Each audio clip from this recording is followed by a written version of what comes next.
Chapter 817. Guests as a polite gentleman, Klein obviously wouldn't stare at Aaron's wife. He looked at the famous surgeon and said, "Good evening, Aaron. How may I address your lovely companion?" Aaron's cold demeanor hadn't changed, but it didn't stop him from handing over an intricately packed bottle of red wine, and say with a polite smile, "My wife Wilma Gladys, a middle school teacher. It appears you are about to become a father again. When's it due?" Klein received the present and asked. The topic he had planned to cover when talking to Dr. Aaron had been about a few new surgery techniques in the papers, but he never expected him to bring his pregnant wife. This was a pleasant surprise for him. This was because Ma'am Wilma Gladys was expecting the unborn snake of Mercury, Willa Septon. Aaron subconsciously glanced at his wife's tummy and said with a smile, "Early July. If you don't mind, I wish to invite you to his birth party." Just as he said that, the gentle and beautiful black-haired lady, Wilma, suddenly held her tummy and exclaimed in pain. "What happened?" Aaron asked in concern. "He kicked me, but he's calmed down," Wilma said with an eased expression. She then looked at Dwayne Dantes and smiled. "Because of my pregnancy, I've been home all the time and haven't been to such balls in a while. Feeling pent up at home, I got Aaron to bring me along. Although I can't dance, I'll be able to chat with the other ladies, and I'll even find some time to play some cards." "Your presence honors me," Klein sincerely replied. "I will come for his birth party in early July." He wasn't affected by the tiny accident, as he still remembered Dr. Aaron's invitation. After exchanging a few words of pleasantries, Klein handed over the gift to his valet, Richardson, and got him to lead his three guests into the hall. Without needing to wait too long, he received his second guest. It was Bishop Electra, who was still wearing his black clergyman robe, and his female partner. His partner was a lady in her early 20s who still had a little bit of baby fat to her cheeks. She looked at everything with a sense of wonder, and she was filled with energy.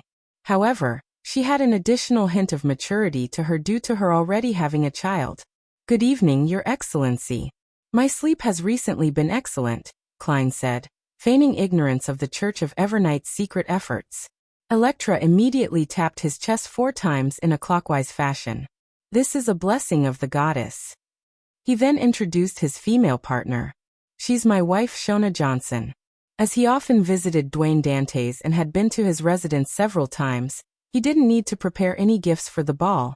It would appear overly polite and too distant. "Nice to meet you. You are a lot younger than I imagined." Klein greeted Shona half politely and half jokingly with a nod. Meanwhile, he silently did the math. It said that the bishop got married 2 years ago. That means that his wife was only 18 or 19. This age difference is quite huge. In a few years, I might have to introduce a particular chubby apothecary to him. Upon hearing Dwayne Dantes's joke, and recalling the conversation back when he visited him while the former was sick, Electra immediately felt uneasy. He coughed gently and replied, "She's someone who likes a bustle.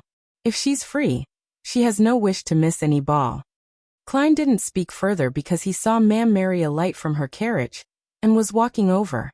After letting Bishop Electra and his wife enter the hall, Klein smiled at Mary and said, "Ma'am, perhaps we will be fellow workers next week." The lawyer and accounting team he hired had completed their investigations, and had cleared the coin company's audit, and said that it was very suitable for investing into. Furthermore, he had already reached a preliminary agreement with the gentleman who was selling the shares. Final confirmation of the sale of 3% shares for £12,800 was to be made next week. When Mary heard that, she chuckled and said, "I already treat you as a partner. This seems to have a deeper meaning to it. Don't tell me that Dwayne Dantes has caught your fancy." Klein's heart stirred as he feigned ignorance and reached his hand out. "I hope for a pleasant partnership." After a shake of hands, he got butler Walter to lead the lady in. At this moment, more and more guests were arriving. Klein recalled the corresponding topics and warmly and humorously received them, receiving plenty of gifts as a result. If not for my instinctive ability as a faceless to remember a person's looks and characteristics, I wouldn't be able to tell who is who, much less find the correct topic to raise. It's no wonder that a butler's help is often needed at such times. As Klein was stirring in poignancy, He saw Member of Parliament Mocked and his family arrive. He smiled again and took a step forward. Good evening. Today's starry sky is especially beautiful.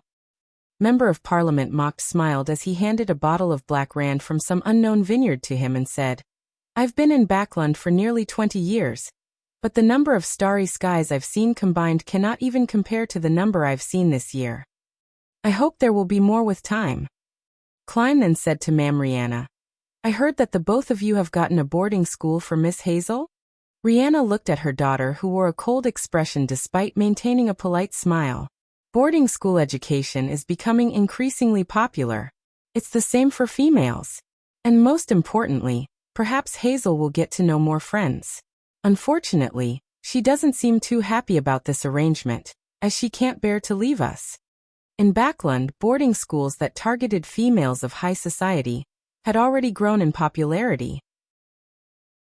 The education they provided might not be better than home tutors, but it created a social circle. The school fees for such a boarding school like that was about £500 a year. She probably can't bear to part with the sewers here. Klein lampooned. After a short chat, he let Member of Parliament Mocked and family into the hall. When it was almost time, he didn't wait by the door and instead walked to the second floor. Standing behind the railing that faced the main door, he gestured for the musicians to pause the music. Holding a cup of champagne, Klein surveyed the surroundings. With all the guests looking at him, he loudly said, I'm very happy that all of you can grace this ball with your presence. First, I'd like to thank the goddess, as well as you. I've prepared for everyone local music and food from Desi, and I hope you will like it. After a simple speech, Klein walked down the stairs to the first floor, in preparation to invite a lady to dance the opening dance. Typically, a married host would definitely invite his own partner for the opening dance, while unmarried men or women would dance with a relative of the opposite sex, or invite someone they had their eye on, in an alternate form of a blind date. But Dwayne Dantes didn't have any family or any suitable target, so this matter appeared somewhat embarrassing. However, he had an experienced butler. His butler had hired a socialite of high society, and although dancing the opening dance would result in some rumors, it wouldn't make others believe that they were dating. Therefore, Klein looked at the lady named Aurea without any guilt as he walked towards her. This lady was a widow who had good relationships with several people in Backland's high society. She enjoyed quite a status in this circle, but of course she wasn't well liked by the ladies. Anyone with a bit of standing looked down on her. Regardless, Aurea's female charms and her bearing was excellent. It was especially so with her figure that had alluring curves. If it wasn't because her looks were only above average, Klein would have suspected that she was a demoness. Ma'am, may I have the pleasure of dancing with you? Klein followed the teachings of his etiquette teacher, Wiana, and posed flawlessly. Aurea with her blonde hair bun smiled and reached out her hand. You are a gentleman that cannot be rejected. That sounds ambiguous. Her identity and the role she plays in social settings ensures that she can't act as demure as most ladies and madams. Klein held her hand, entered the dance floor, and began dancing under the tune of a village folk song. The aristocrats all had land, manors, and castles in the villages, and they spent several months a year there. Therefore, folk songs were one of the mainstream songs in high society social events. You dance really well. If Wiana hadn't mentioned it before, I wouldn't believe that you weren't able to dance before. Aurea deliberately leaned in close. As they moved in step, her breathing could be heard. As she was a stranger, Klein was a little uneasy by the close distance, but he couldn't push her away while under everyone's gaze, so all he could do was smile.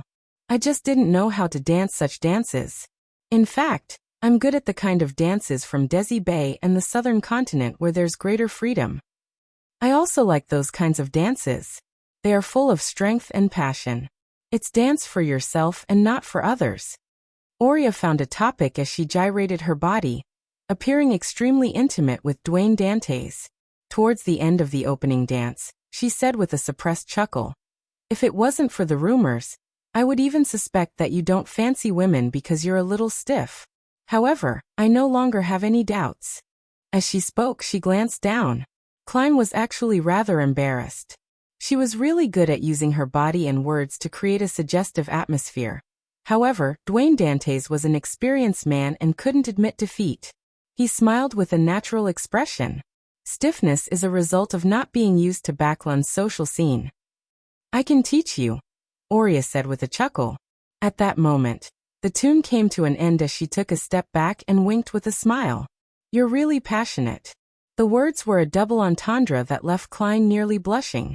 He even began to suspect if she was related to demonesses.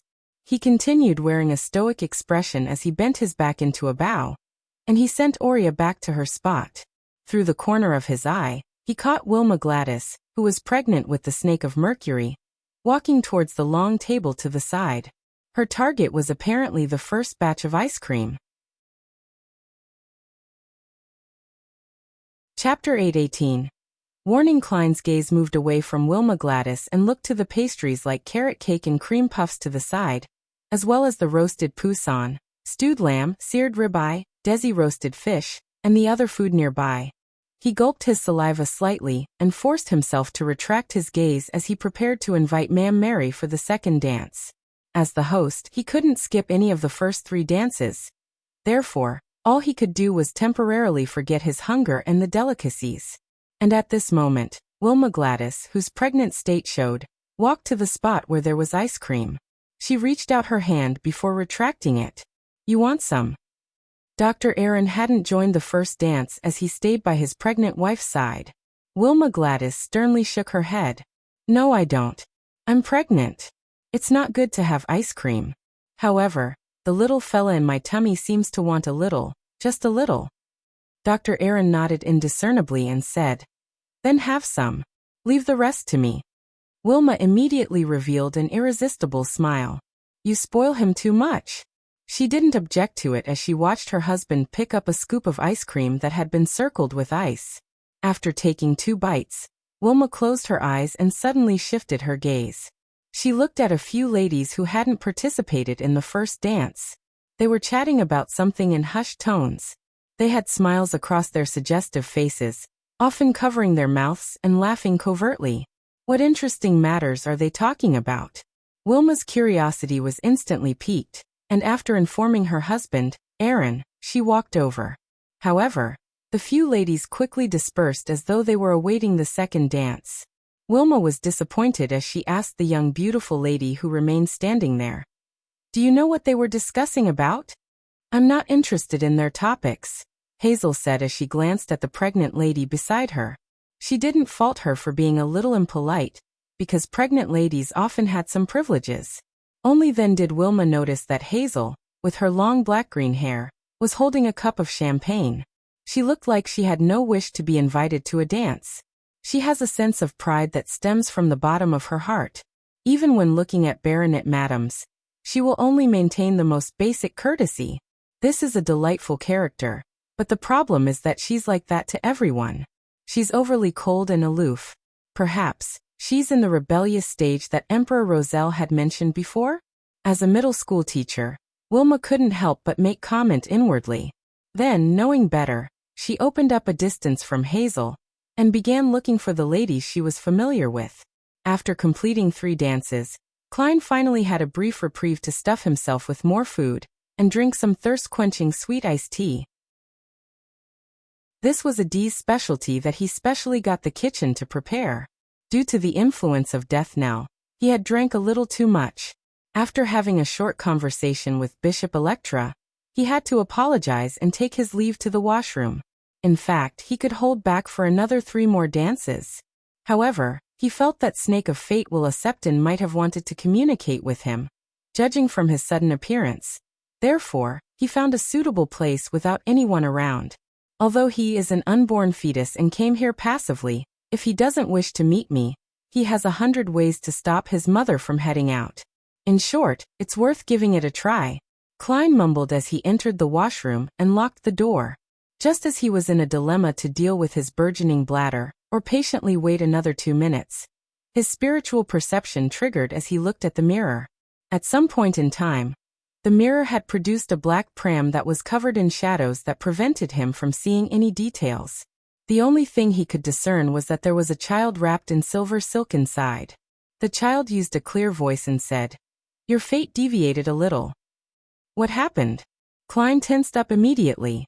Will Septon in his infant form scoffed and said, You should ask yourself. All I know is that you likely met an angel. Klein immediately recalled his experiences on the primitive island, and had a guess. After contemplating for a few seconds, he asked with a frown, Can angels see my uniqueness? I've met Orange Light, and he said that only a few high-level creatures of the spirit world, as well as deities with certain unique authorities or beyonder, who represent fate, can discover this point to a certain extent. Of course, close contact has to be made. In the pram, Will Septon sucked at his thumb and laughed. Probably not, because you aren't dangerous. Besides, apart from you being unique, some items on you or your companion might have a similar uniqueness that can garner the interest of that person. Items on me, my companions. Klein's mind raced as he discovered that he might have been psychologically cued in the past, and along with the fact that he hadn't thought of it, he had missed out something. When exploring the primitive island, he had brought Grozel's travels along. This was a book created by an ancient god, the Dragon of Imagination, Anquelt. If that primitive island is related to the Twilight Hermit Order, be it the Angel of the Spectator pathway deep inside the cathedral with a high-sequence ingredient of the Storm pathway, or the opposite, he will likely be interested in the notebook. After all, the leader of the organization is the Angel of Imagination, the son of God Adam. And it's because of this notebook that I was allowed to take away the Tyrant card, while also preventing me and Mr. Hangman from continuing the exploration. Klein had a hunch as he asked, How should I resolve this? There's no need. In the long term, this should be something good, but there might be some trouble midway. Will Septon replied with a clear voice. Furthermore, you are already burdened with so many matters. An additional matter wouldn't matter. I warned you so that you can take note so as to not be struck by trouble. Makes sense. One stops worrying when there are too many debts. Perhaps it might create opportunities and let my debtors end up fighting. On careful thought, Klein echoed inwardly. He asked instead, My friend who wishes to obtain a drop of a mythical creature's blood wishes to know exactly what you need. What do I need? Will Septon scoffed once again. There's plenty I need. For example, the means to accommodate the die of probability, or how to finish off Ouroboros. If it's possible, you can take as many vials of blood as you want. But can it be done? If it's possible, why take the risk to finish off Ouroboros? Wouldn't it be easier to just deal with a weak snake of fate like you? As Klein lampooned, he shook his head without a doubt. No. Then think of something else. I'm not in a rush. Will Septon paused and said, There's a very arrogant lady at the ball tonight. There's something wrong with her. If you have the chance to chat with her, you can lead the topic of conversation towards dreams. Hazel? Dreams. Klein nodded in thought. Okay. Seeing that Will Septon had the intention to leave, he hurriedly said, That paper crane is about to tear. How should I contact you in the future when I encounter an emergency? Will Septon fell silent for a moment before saying, Are you hoping that I can fold a paper crane for you in my mother's tummy? Even if I can, you won't be able to get it. If I have any desire to find you, and as long as you live here, I can do so at any time during dreams. If you have any emergency matters, just visit my father directly. After all, don't you have to wait when using the paper crane? All right, as a fetus who hasn't been born, I need to have more sleep. Let's leave anything else to the future.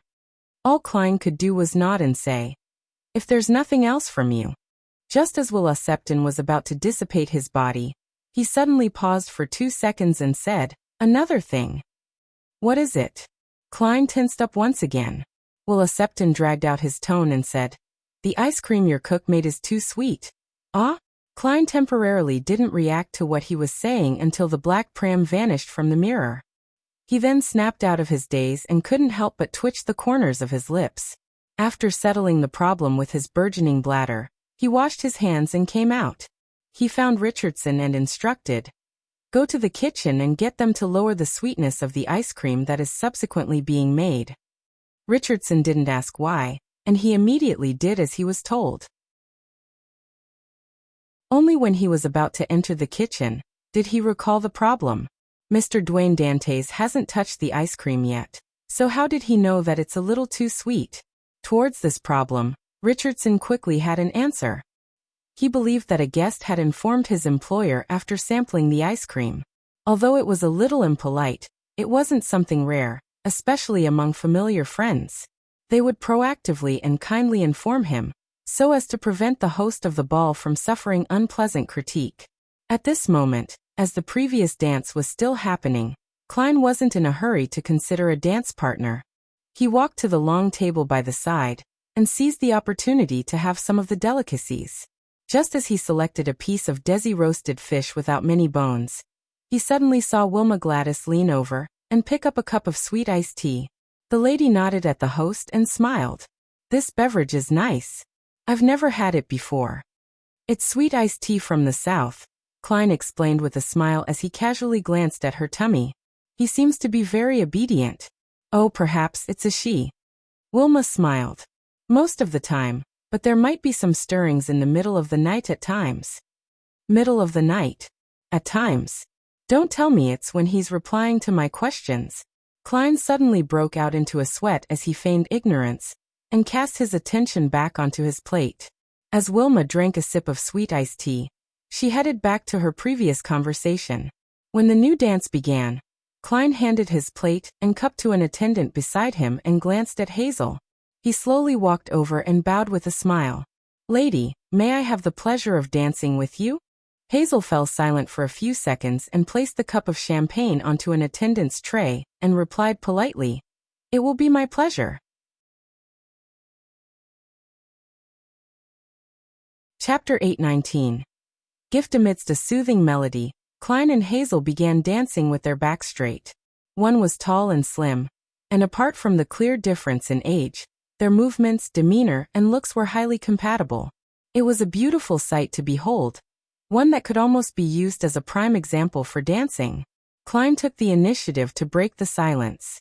As they twirled, he casually said, "I often had nightmares some time ago, but thankfully I had the goddess's blessings. I prayed a few times at the cathedral and drank a few cups of holy water, and after that, I stopped jolting awake." Hazel silently looked up and, after 2 seconds, asked, "What kind of nightmare?" "To think you will be interested in such a topic. Well, Septon was right after all," Klein replied with a smile. "I was being pursued by all kinds of monsters inside an abandoned, dilapidated cathedral. But you probably know, it's almost impossible to remember the details in a dream. I find it difficult to describe those monsters." Hazel didn't say a word, but her bright, brown eyes were colored with dissent.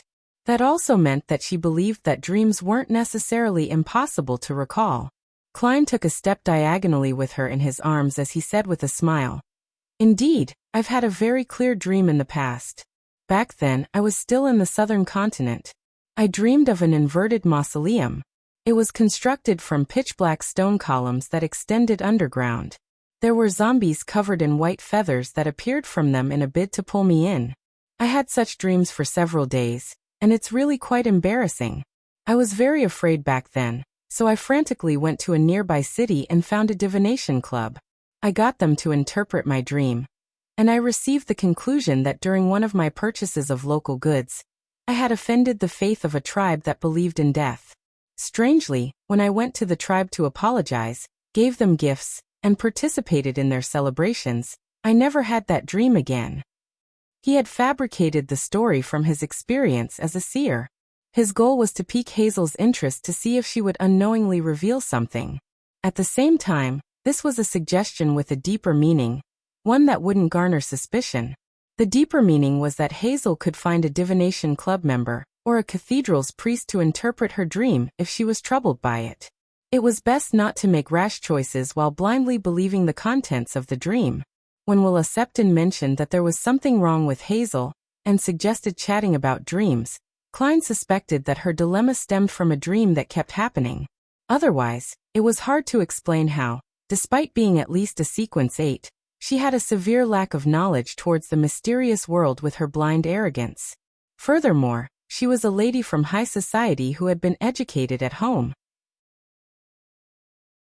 Thus, it made it difficult for her to make contact with unaffiliated beyonders, or those without clear intentions. After all, her father was a member of parliament who was definitely protected. She likely had no lack of beyonders around her. Therefore, Klein believed that Hazel might have made contact with something, or had caught the fancy of some powerful beyonder due to her personality. Through dreams, she was slowly guided to become a beyonder, without giving her the necessary knowledge. At the same time, the entity enticed her to dig in the sewers to search for something. There were two reasons that solidified his theory. Firstly, it was because of Wuxia words. Secondly, Sequence 5 of the Marauder pathway was Dream Stealer. It was impossible that it only had the one beyonder power of stealing the intent behind an action. Hazel quietly listened to Dwayne Dantes' description as her mouth subconsciously gaped before closing again. After nearly 10 seconds, she asked, "Why didn't you head to the goddess's cathedral?" As expected, she's reacting to topics about dreams. However, she's quite careful and doesn't divulge anything. Klein smiled wryly and said, "There weren't any cathedrals of the goddess around. It was a region that held faith in the god of steam and machinery."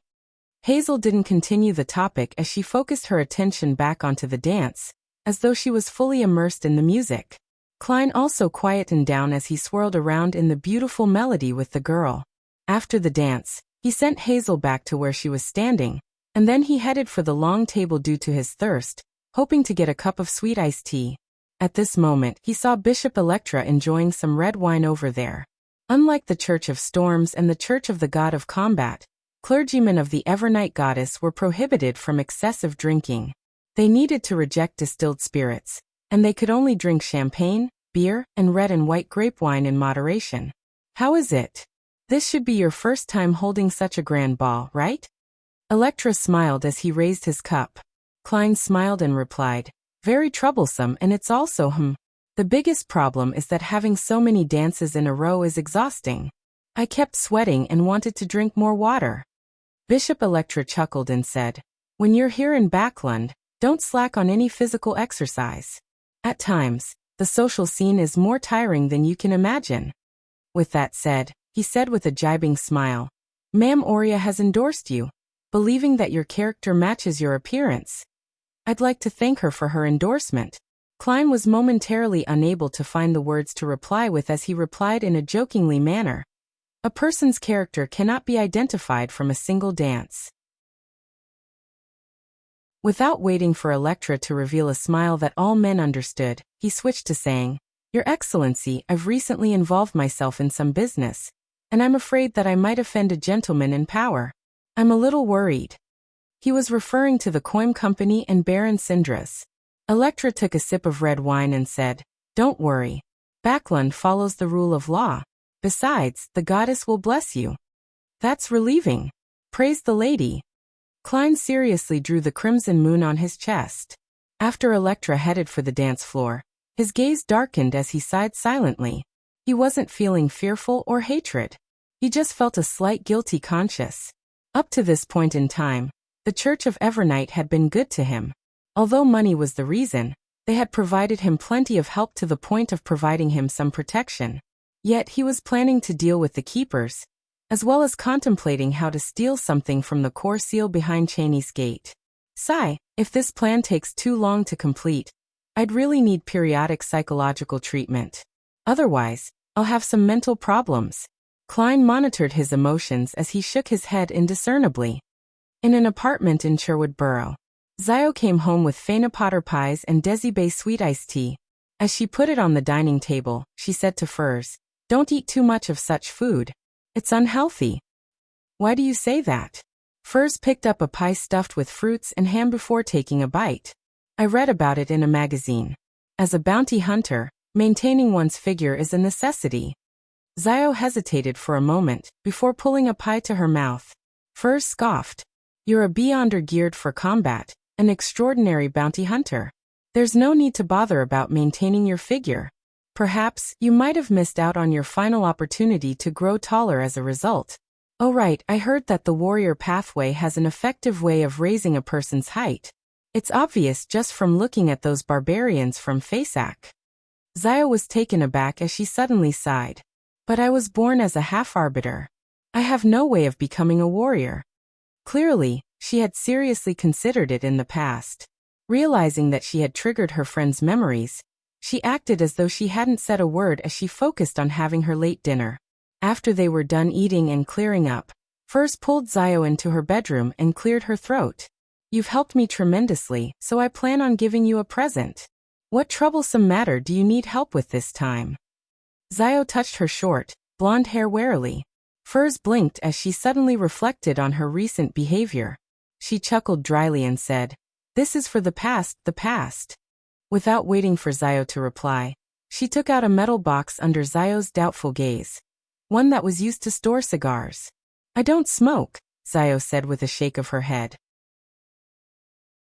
Furs tersely answered as she opened the box, revealing a translucent hexagonal pillar that was light blue in color.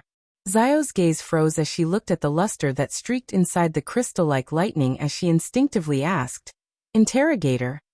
Yes, a participant at a Beyonder gathering was selling it cheaply. I was afraid of missing the opportunity and hurriedly bought it.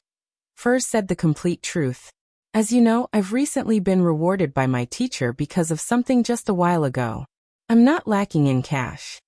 Zio knew that her friend had been out recently, claiming that she was doing something for her teacher. However, she found it unbelievable that she could so easily buy her an Interrogator Beyonder characteristic as a gift. This was completely unlike her original lifestyle. Is she still gambling, having earned large sums of money after becoming an astrologer? Or did she finally cast her sights onto a bank vault and used her door-opening powers to rob the cash inside? Many guesses flashed through Zio's mind, but she wasn't able to find the corresponding proof. About 2 to 3 seconds later, she made a decision. She was to randomly pretend to head out 2 days a week, and she would secretly observe what Furs was doing. If it wasn't for her trust in her friend's character and bottom line, she would have suspected that she had become the mistress of a powerful Beyonder or tycoon. It's too valuable. Zio waved her hand, in an attempt to reject the gift. Furs had already thought of the excuse as she said with a smile, "I'll have matters to trouble you with in the future. Just treat it as an advance payment. We are good friends. There's no need to talk about payment." Zio hesitated for a second as she said with a shake of her head, "I was waiting for you to say that." Furs immediately smiled and said, "Then treat it as an early birthday present. Don't you reject it." "But my birthday is more than half a year away." As Zio muttered, she eventually reached out and took the Interrogator Beyonder characteristic. Sunday afternoon. Zio repressed her excitement and anticipation as she headed out as per normal. She planned on heading to a specific spot to leave a corresponding mark to schedule a meeting with the masked man from MI9 at some secluded alley. After obtaining the Interrogator's Beyonder characteristic and having digested her share of potion, all she needed was the correct formula to advance to Sequence 7. It would be a crucial step for her investigation of the truth and restoring her family's honor. Therefore, she was eager to receive a few more missions from the military to accumulate the amount of contributions she needed. After doing all of this, she planned on circling East Borough first to see if there was any important news. Then she planned on returning home to Tail Furs, so that she could figure out what her good friend was up to, or if she was in any danger. However, the moment she entered East Borough, she had a hunch that someone was staring at her.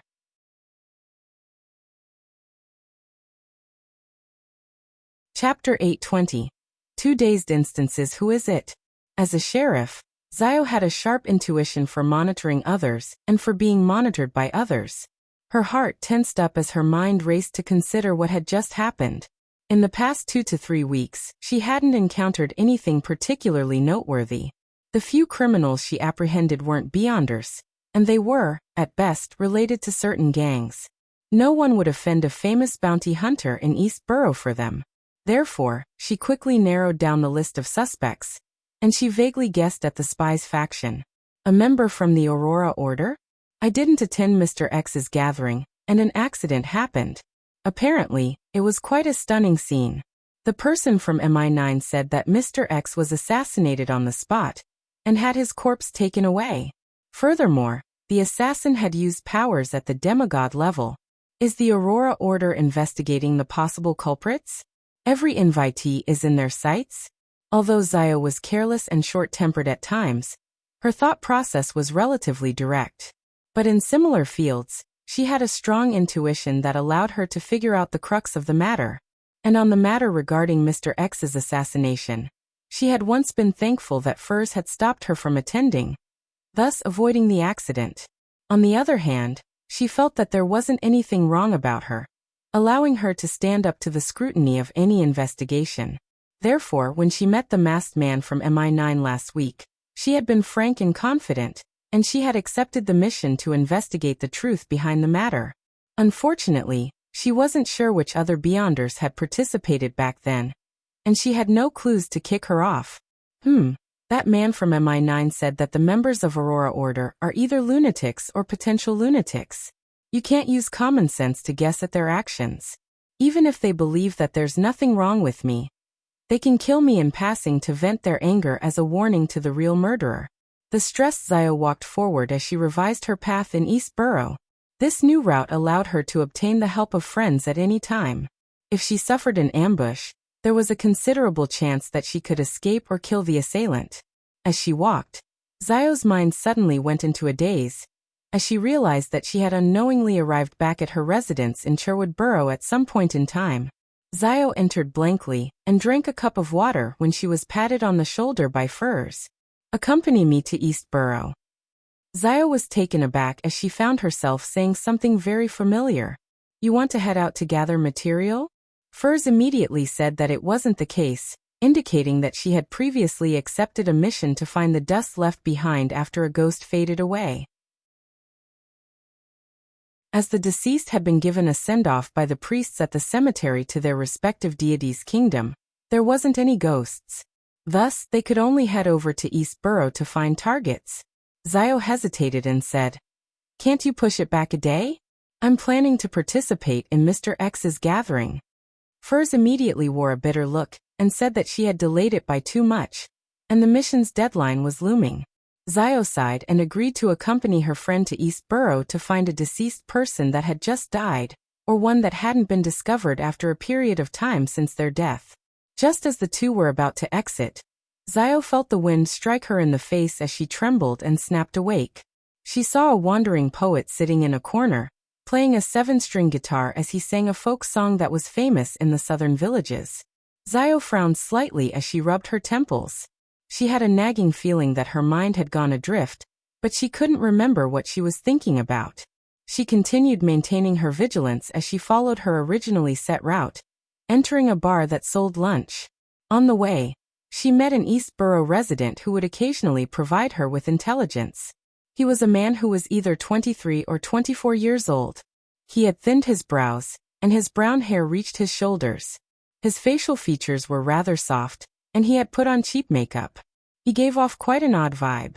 "Sherman, did anything happen in the past few days?" Zio greeted. According to what she knew, this young man named Sherman had always thought of himself as a woman. However, fate had played a terrible joke on him, making him a man. This made him suffer serious levels of ostracization for many years. Sherman grinned and said, "It's been peaceful. No man offered to buy me any drinks."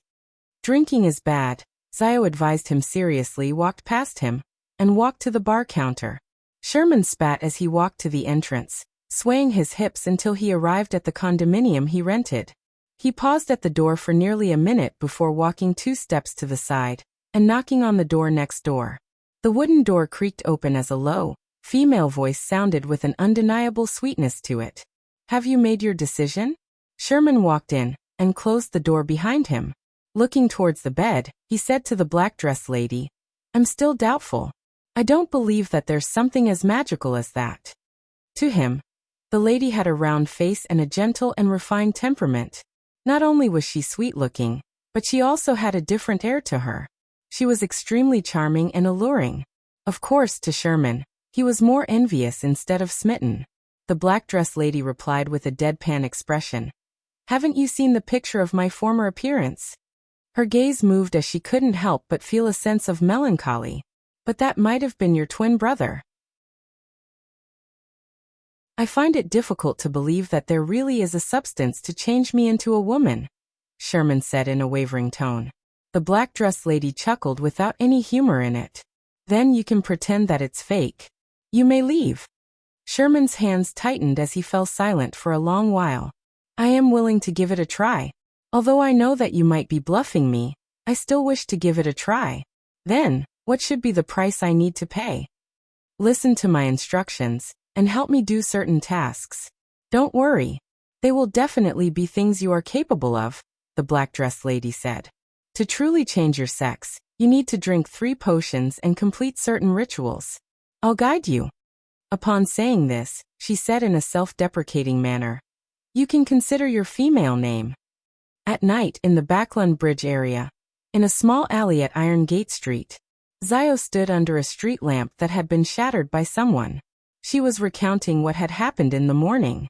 After confirming that she wasn't being tailed, she returned to Cherwood Burrow and secretly observed furs. She discovered that her friend didn't head out at all, staying at home like she usually did. She spent most of her time reading novels, newspapers, and magazines.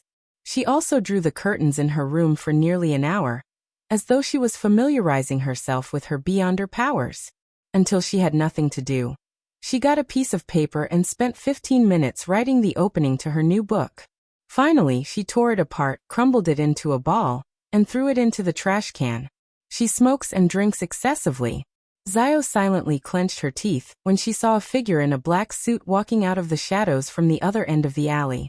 The man was tall and wore a golden mask that revealed his eyes, nostrils, mouth, and cheeks. He was none other than the MI9 member who was in contact with Zio. Is there anything urgent? He asked directly. Although Zio was short, she said in a similarly domineering manner, I was tailed in East Borough. I suspect that it's someone from the Aurora Order. They seem to be investigating what happened during the gathering.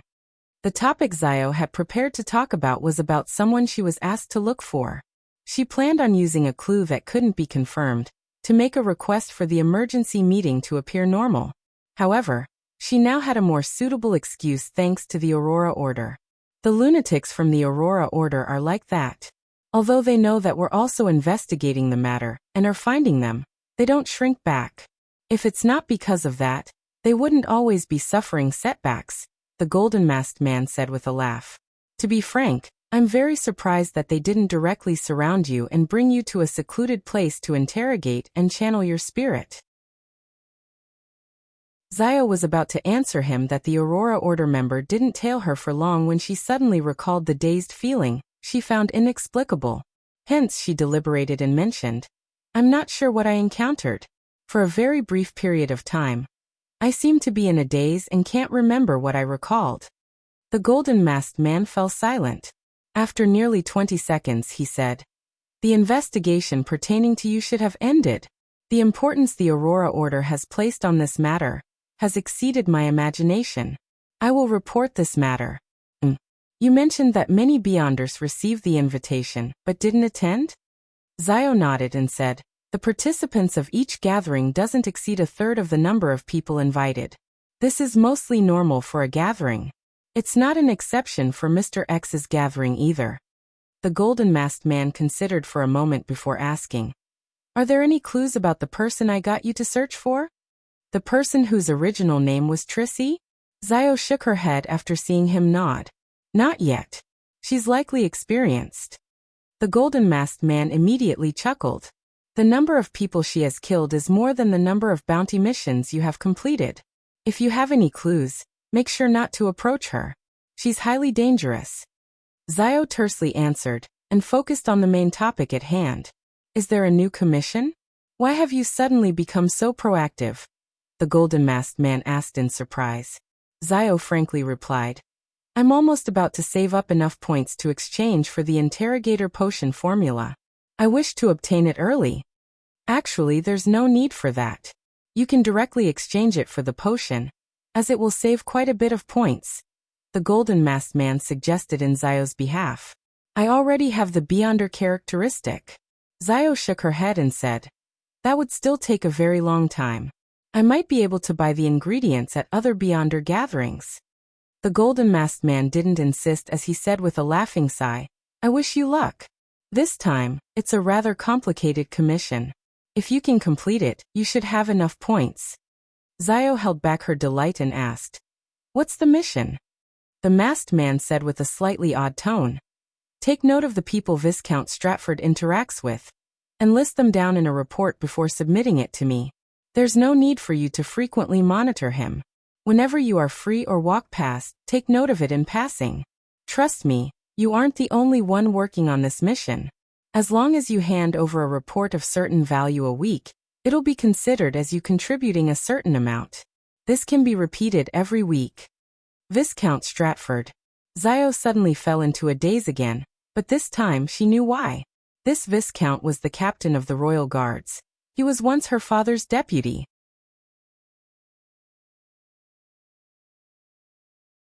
Chapter 8:21. Soul Imprint. Zio was dazed for about 10 seconds before remembering the need to reply.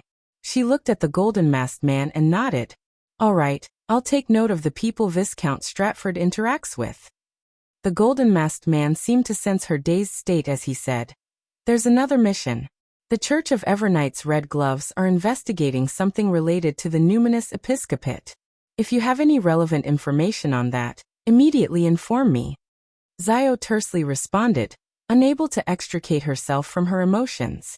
The golden masked man fell silent for a few seconds and asked after some deliberation, "Are you interested in directly joining MI9? You can continue maintaining your present identity, being active in Eastborough." Zio was taken aback for 2 seconds as her mouth turned agape. She was momentarily unable to make a decision. The golden masked man didn't require an immediate answer as he said with a smile, "There's no rush. Tell me your answer after you become an interrogator." After saying that, he walked back, step after step, slinking away into the shadows at the other end of the alley. That same evening, Klein snapped awake from a dream. The soul imprint he had set up in Buckland Street sewers had been touched. Who is it that isn't sleeping in the middle of the night? Is Hazel not afraid of being possessed by a wraith? Klein sighed helplessly as he took out the iron cigar case which was wrapped in a wall of spirituality from under his pillow. He then walked to the balcony where the curtains were tightly drawn. Wraith Senior rapidly leaped onto the surface of a street lamp before passing the manhole and sinking deep into the sewers. After advancing a short distance, with the eyes of his marionette, Klein saw Hazel in commoner clothes. This lady was warily walking forward as she raised her left hand without realizing it to touch the necklace with 7 emeralds. In her right hand was a charm made from gold. Although the charm hadn't been activated, it exuded the feeling of sunlight and warmth, as well as the refreshing sense of morning dew. Upon seeing this scene, Klein suddenly recalled his encounter when strolling in the morning. Hazel had woken up early to stroll in her garden. She was gathering materials to create the sun domain charm? Morning dew? Klein guessed with uncertainty as he felt a little puzzled. This was because Hazel wasn't only half illiterate in the mysterious domain, but she also lacked quite a bit of knowledge. Furthermore, she was a believer of the Evernight goddess. Such a beyonder wouldn't receive any response if she prayed to the eternal blazing Sunday. Even if something special happened, the smallest probability event would be that of receiving punishment. As she hasn't been digging and searching in the sewers for too long, that beyonder that has been guiding her with a dream has turned anxious. That's why she was taught how to make sun domain charms via dream? From the Marauder pathway, the corresponding high sequence representative, Amon, is also known as a blasphemer.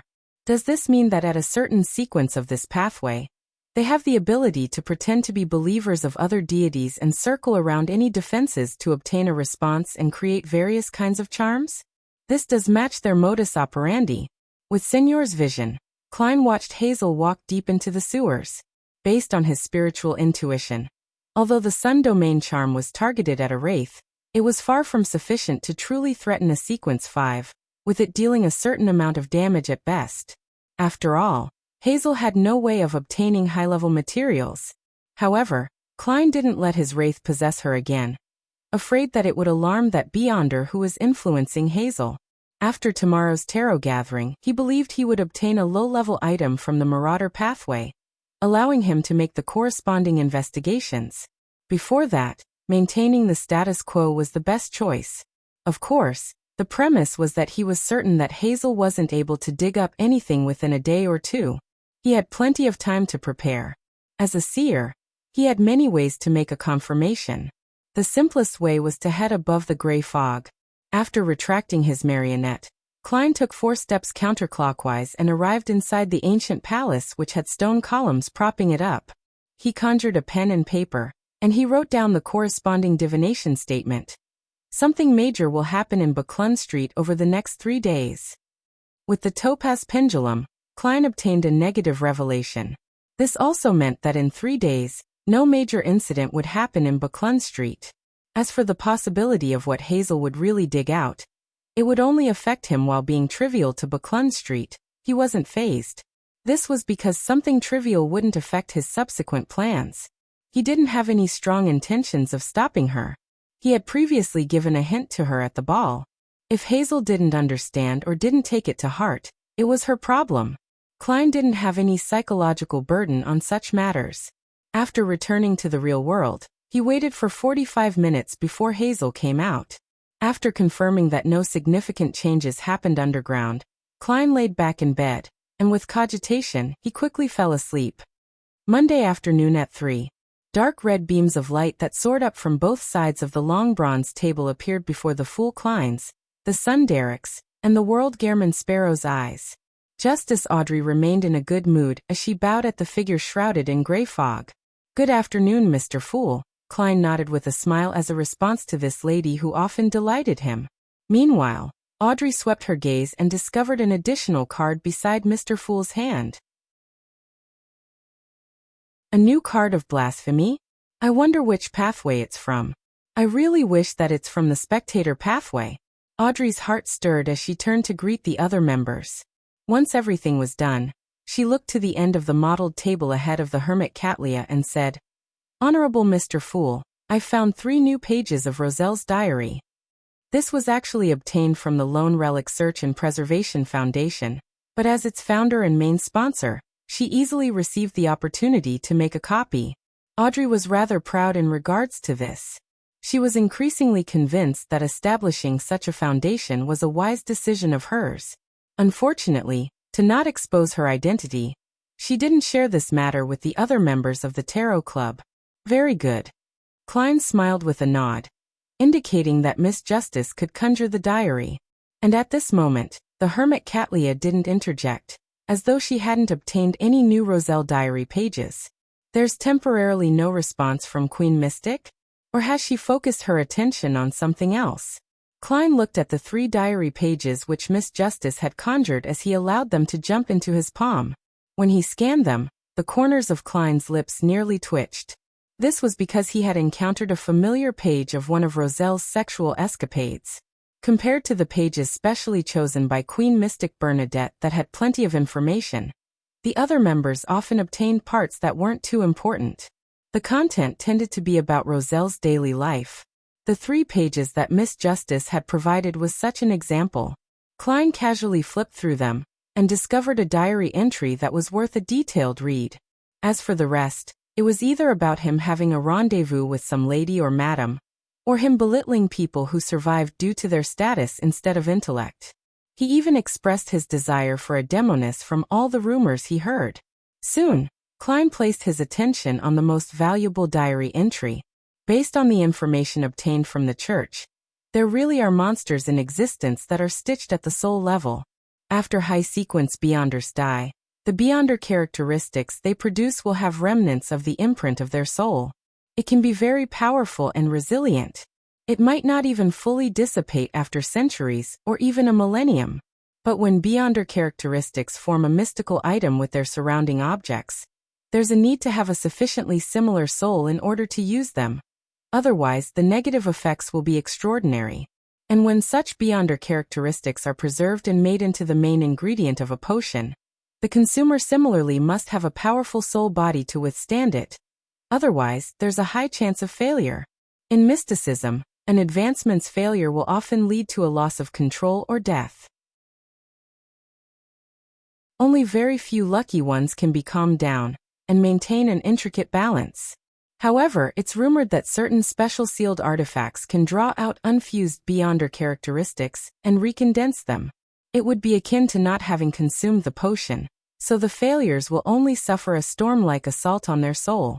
But according to my conjectures, there's likely some level of mutation at the gene level. This is because based on the information provided, those who failed their advancement and survived by this method had mostly died from terminal illnesses within 5 years. Therefore, consuming a potion similar to one's soul body can effectively decrease the difficulty of advancements, but it will leave behind remnant soul imprints. Unknowingly, one will suffer an identity dissociation, and they would slowly transform into a monster stitched at the soul level. It's just like that high-sequence Beyonder, who resurrected on his body. Resurrected? On careful thought, it's really quite terrifying. However, the church told me that there are roughly 3 methods to rid the high-sequence Beyonder soul imprints in a Beyonder characteristic. As for what they are, they didn't tell me. They don't seem simple. It's no wonder the Sauron family enjoys calling descendants who look similar to their ancestors as having talent. Talent. I have to say that I do pity Florin quite a bit. Monsters stitched at the soul level. High-sequence Beyonder soul imprints. Sounds a little alarming. So high-sequence Beyonder potions have such a problem. The churches probably have a way to resolve them. They have no lack of angels and grade 0 sealed artifacts. They can shatter a Beyonder characteristic and recondense them, thus obtaining a purified one. Those ancient families probably aren't that lucky. They might not have any more angels protecting them. They might only have 1 or 2 grade 0 sealed artifacts, but they aren't that easily used. Furthermore, different grade 0 sealed artifacts have different uses. They might not be adequate for such matters. Klein's mind raced as he made the diary pages in his hand vanish. Then he looked at Miss Justice and asked with a chuckle, "What do you wish to exchange them for?" Audrey was waiting for her potion ingredients, and she temporarily had nothing she lacked. Therefore, without any hesitation, she chose to satisfy her curiosity. "Honorable Mr. Fool, is that an additional card by your hand, a card of blasphemy? Which one is it?"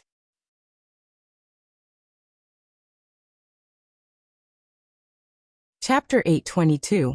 Another I Knew It. Miss Justice wouldn't not ask when she sees an additional card. I got through another question so easily. Klein secretly smiled as he casually flipped over the new card of blasphemy, showing it to Justice. Tyrant. As expected, Gehrman Sparrow has handed it over. That was Mr. Fool's goal? Alger eagerly glanced at Emperor Roselle in a papal tiara as he thought poignantly. He had already obtained the cataclysmic Interror potion formula, and he knew what ritual was needed. He was in a great mood and felt that, although there were obstacles ahead of him, he was filled with radiance and hope. Audrey quickly took in the details of the card of blasphemy. Tyrant card. It looks like it's the sailor pathway. How I envy Mr. Hanged Man. Mr. Hanged Man doesn't seem alarmed or surprised. From a psychological point of view, his reaction should have been greater than mine. He was already aware that it was the Sailor Pathways card of blasphemy? Eliminating all other impossibilities, this is the only explanation. But how did Mr. Hanged Man know of it ahead of time? Sequence 0. Tyrant. The potion name corresponding to the Lord of Storms is Tyrant? This Tyrant card was likely in the form of the Hierophant. However, the actual meaning has certain discrepancies with some similarities. Some of it is inversed, and some are just an extension. In short, the interpretation of the card is that of a conservative view, an emphasis on submission at the level of the soul. By relying on dominance and strength, fear is created to bring about faith. Audrey, who had liked mysticism from a young age, interpreted it as she felt a strong sense of satisfaction. She felt that the payment of 3 Roselle diary pages was especially worth it. Card of blasphemy. Being equally good at interpretation and being knowledgeable, Katlia also quickly figured out the pathway in which the card represented. She also managed to add sequence 0. Tyrant to the gaps in her knowledge. Apart from these facts, she also made a connection. The world Gehrman Sparrow plotted the death of sea god Calvetua, thus allowing Mr. Fool to obtain that scepter representing sea god's authority and begin answering believers in the name of sea god. This time, he obtained the Tyrant card of the Storm Pathway. It's definitely no coincidence. As she thought about the matter, Katlia was suddenly alarmed, suspecting that Mr. Fool was secretly attempting to erode away the Lord of Storm's authority. A battle between gods. It's a massive plan that has a far-reaching influence. This is one of the true goals of Mr. Fool? As thoughts flashed through Katlia's mind, she retracted her gaze and stopped looking at the tyrant card. Furs and Emlyn didn't understand much about Sequence 0. They had only heard Mr. Fool mention it once at a previous tarot gathering. Therefore, they were only surprised that it was a card of blasphemy. They also began to link the name Tyrant and the Sequence 0's potion name to the Lord of Storms. The former began trembling a little, feeling as though she was being sacrilegious. As for the latter, he began imagining and guessing what was the name of the artificial vampire pathways Sequence 0. It must be Moon. Or Crimson Moon. Emlyn's mind raced as he came to an answer. As for whether it was correct, he didn't mind it at all. He just felt that it was definitely close to the truth. Having grown up in the City of Silver, Derek had received quite a solid education in mysticism. He wasn't unfamiliar with the concept of Sequence 0, and he had even aimed his sights to becoming one at that level. Only by doing so could he bring the City of Silver out into the light and warmth, so as to bring hope in a future. This likely represents Elf King Saniathrim, so it's called Tyrant. However, his authority seems to be a little more than what the card represents. Derek thought as he participated in the ongoings of the tarot gathering in a rare instance. After showing it for 2 seconds, the Fool Klein covered the Tyrant card again before casually glancing at Ma'am Hermit. Katlia hurriedly said, "Honorable Mr. Fool, there aren't any new Roselle diary pages this time." As expected, Klein nodded gently and said with a smile, "That's all from me." Just as he said that, the World Gehrman Sparrow looked at the Hanged Man. "After this gathering, I'll send you that Ocean Songster's Beyonder characteristic. Can you find an artisan to create an easily portable mystical item? Another Ocean Songster Beyonder characteristic?" The same thought surfaced in the minds of Audrey, Emlyn, and company. Powerful Sequence 5 Beyonders weren't carrots that you could easily buy on the street. And Mr. World had killed several in the past 2 months. Which quasi-high-ranking member of the Church of Storms met harm this time? Katlia started off with her conjecture that Mr. Fool was attempting to erode away the Lord of Storm's authority. As she came to such a thought, Furs became increasingly fearful of Gehrman Sparrow as she kept warning herself not to use the 2 pages with demigod-level Beyonder powers. Derek couldn't help but think back to how City of Silver teams would clear a region of monsters. In that dark environment of despair, the number of Sequence 5 main ingredients and Beyonder characteristics were few and far between. There were even instances where there weren't any at times. "All right," Alger, who had already made the promise, calmly replied without mentioning the artisan's fees. This made people like Audrey and Katlia notice something. They suspected that Mr. World and Mr. Hanged Man had secretly cooperated and negotiated on certain matters. This coincided with Audrey's belief that the Hanged Man had the knowledge that the card of blasphemy was the Tyrant card, making her guess that the Tyrant card might have been one of the spoils of war that they had obtained in a private partnership.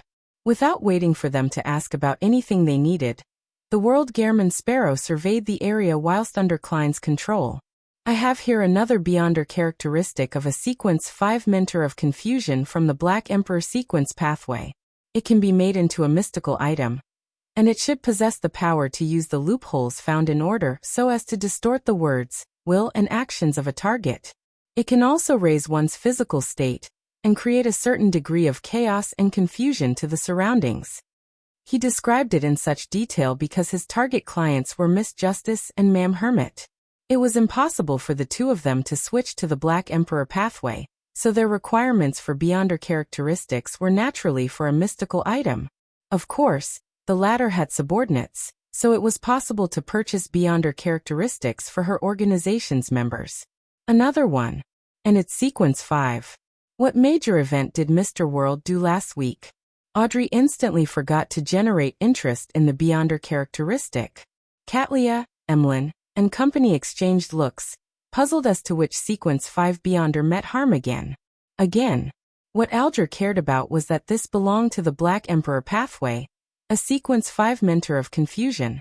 The latter was something he wasn't previously aware of. After nearly 20 seconds of silence, Audrey began to ruminate over Mr. World's words. Use loopholes found in order. Create chaos and confusion. Raise one's physical state. And distort a target's speech, will and actions. It seems to be very compatible with my dear Earl Hall. Besides, I also want to have such powers. I still have too many shortcomings just by relying on myself and lie. I should figure out the price first and find a chance to ask father. Let's see if he's interested in buying such a mystical item for himself or his adorable daughter. Audrey thought for a few seconds before raising her hand slightly. Mr. World, what do you plan on exchanging it for? Or how much do you plan on selling it for? A reasonable price for a ready-made mystical item like Death Knell costs 10,000 to 12,000 pounds. Just the Beyonder characteristic alone will be cheaper. It will be about 7,000 to 8,000 pounds. Klein had already done the math.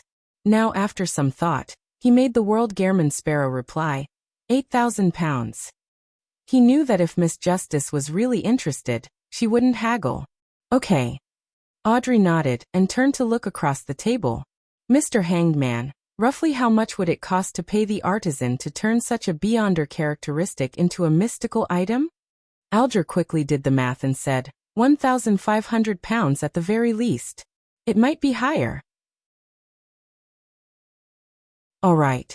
Audrey shifted her gaze and said to the World Gehrman Sparrow, I'll consider it for a few days and give you an answer by the end of the week. You can continue asking if anyone else wants it. The World nodded in silence as he looked at the other members. He noticed that Ma'am Hermit hesitated for 2 seconds, but ultimately kept silent. As for the rest, they were only watching with interest. Just as Audrey was about to ask about the fruit of the illusory chime tree, all the members heard the World Gehrman Sparrow hoarsely say, There's another sequence 5 Beyonder characteristic from the planter pathway, Druid. Suddenly, the palace that looked like a giant's residence turned extremely quiet. Apart from Mr. Fool, who continued observing everyone in a leisurely manner, the Hanged Man Alger didn't show any additional thoughts. Another. When did sequence 5 Beyonder characteristics become so common? What did he do? Katlia suddenly felt baffled. She felt that the risk and hard work she had put in over the years was, in essence, no different to the commercial goods the World Gehrman Sparrow was selling. It's terrifying. Furs had already begun imagining a series of stories. Impressive. Derek idolized Mr. World even more. Audrey and Emlyn remained silent for a long time, momentarily finding themselves suffering from a lack of vocabulary. After nearly 10 seconds, Katlia realized the hidden meaning behind the World Gehrman Sparrow's words. He didn't mention the effects of what the Druid Beyonder characteristic can have after being made into a mystical item. He's asking me if I'll buy it for Frank? At that instant, Katlia felt an unprecedented dilemma.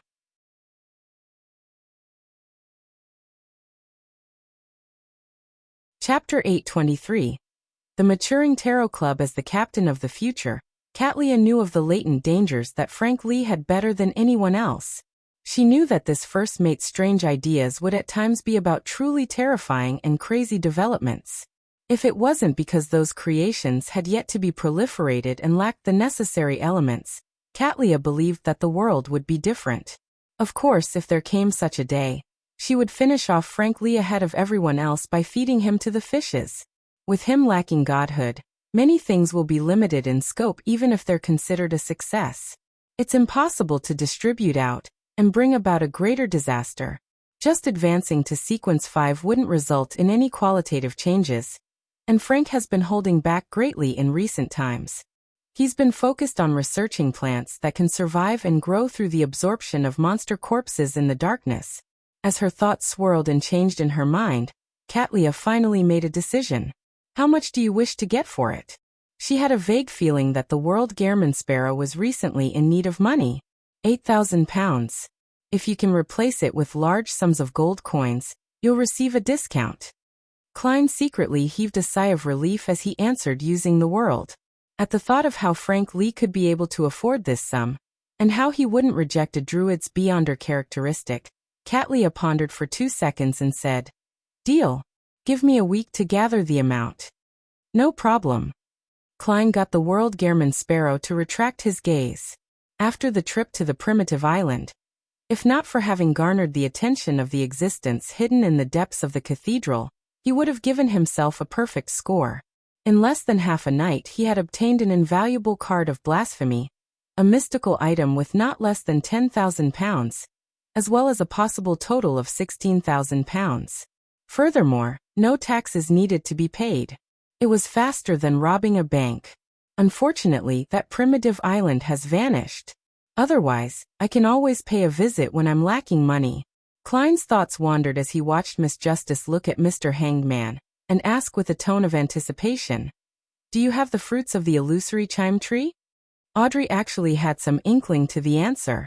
This was because Mr. World had obtained so many Sequence 5 Beyonder characteristics recently, and Mr. Hanged Man was suspected to have had a private partnership with him in the past week. It was unlikely that he had obtained nothing. I can figure out certain clues from Mr. Hanged Man's satisfied and confident state. Audrey felt increasingly confident in her ability to observe others. Alger chuckled and said, "I was just about to tell you that I've already obtained the fruit." Excellent. Audrey held back and didn't act overly agitated. This meant that she had gathered all the ingredients for hypnotist.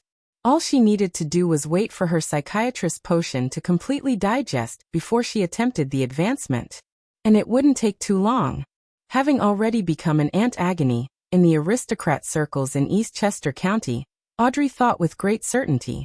To be frank, if she hadn't deliberately guided the topic of conversation, Audrey wouldn't have imagined that the aristocrats that all looked beaming with decent demeanors suffered immense stress.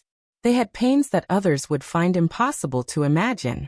The changes of the times and the trends of society made them worried about the futures of their families and self. Of course, this was also related to them not being powerful aristocrats, as well as the limited resources they held on hand. These matters made Audrey truly understand the concept of a facade. She understood that faced with different targets, everyone wore a different facade. After concluding such situations, she had instantly digested a significant amount of her psychiatrist's potion as her progress clearly sped up. Perhaps in 2 weeks more or less. In short, before I return to Backlund, I should be able to become a hypnotist. Audrey looked at Alger with bright eyes and asked, "What do you want in exchange?" Having advanced to Sequence 5 recently, and having obtained the key to the door of demigods, as well as being about to possess a potent mystical item, Alger was lacking in money the most at the moment. Therefore, he said without any hesitation, £2,000. Deal. Audrey agreed with relatively great ease. This amount of money didn't need a reimbursement, for she could easily afford it herself. After completing the transaction, Audrey couldn't help but heave a sigh of relief. She finally didn't feel like she was falling behind in the Tarot Club. During this period of time, she had watched Furs become a Sequence 7, and watched Mr. Hanged Man approach the level of a high Sequence Beyonder. She also saw Mr. World finish off one Sequence 5 Beyonder after another, producing their corresponding Beyonder characteristics again and again. Yet she remained as a psychiatrist a Sequence 7 Beyonder. She couldn't help but feel stressed as she became a little anxious. She relied solely on placating herself and Susie's counseling to prevent any emotional problems from happening. Now she had finally taken a step forward towards becoming Sequence 6. As the delighted Audrey increasingly enjoyed the gathering, she heard Ma'am Hermit say to Mr. World, "I can provide an answer to that drop of blood from the mythical creature. Do you wish for a private communication?" The fool Klein controlled the World Gehrman Sparrow with piqued interest as he asked, "If it's solely an exchange of information, I'll make a killing out of nothing," he thought with anticipation. Katlia looked around, and after a few seconds of thought, she shook her head and said, "There's no need. I can only provide 2 forms of payment. One, a single glance at the Wheel of Fortune card. I believe you know what this card of blasphemy that was created by Emperor Roselle means. 2, it's to provide the means to regain a certain amount of strength during one's weak stages. Please pass this message to that angel, and ask if he is satisfied with such a payment." Provide the means to regain a certain amount of strength during one's weak stages? Queen Mystic has guessed that it's related to the Snake of Fate? That doesn't make sense. An angel includes a sequence 2 soothsayer. Can't the fool have an angel from the fate pathway serving him? I've no idea if Will Septon knows the way to become the corresponding pathway's sequence 0. If he is unaware, then taking one look at the Wheel of Fortune card would be an irresistible temptation. However, it's unlikely. He has lived for so long, and he's a sequence 1 at that. It wouldn't be so terrible to the point of only now grasping the ritual to becoming a god. Heh. I wonder what Roselle looks like on the Wheel of Fortune card. It has a snake with the Emperor's face and other animals? Klein casually thought as he deliberated and made the fake person, the world, say, "Okay. If a transaction is ultimately made, you will need to pay an additional amount." "What do you want?" Katlia asked cautiously. The world Gehrman Sparrow said with a hoarse laugh. "I want to meet Queen Mystic." "Don't worry. The matter is very simple. There's just something that needs her help." After a moment of silence, Katlia said, "I can only try my best to facilitate it, but I can't give any guarantees." Upon hearing their conversation, Audrey suddenly found it surreal. Has the Tarot Club already matured to such a level? Aside from Mr. Fool, from us only being able to exchange basic knowledge in mysticism and sequence 9 potion formulas, it has developed into transactions involving cards of blasphemy and the blood of mythical creatures. It hadn't even been a year. It's like a dream. I've also matured significantly. As Audrey sighed, the hermit Katlia continued looking at the world Gehrman Sparrow and said, "There's some news regarding the Marauder Pathway mystical item you want." As she spoke, she requested Mr. Fool's help to conjure an item that resembled a tweezer. This tweezer was grayish-white in color, as though they were formed from 2 finger bones. Apart from that, it was relatively ordinary. Katlia introduced, "It's called Broken Finger. It can enhance the stability and agility of your wrist and fingers. It allows you to easily steal items in the pockets of your target without being discovered. The negative effect is kleptomania when worn. It costs £500. It corresponds to sequence 9 Marauder? There's a slight premium involved." Klein considered for a moment and said, "All right. Let's close the transaction as soon as possible." This way, he could investigate the region dug up by Hazel in the sewers, so as to eliminate any hidden risks. After the conversation between the duo ended, Furs asked with the intention to express interest in a purchase, so that she could use it when the need arose. "I need a cursed item from an ancient wraith, as well as its remnant spirituality.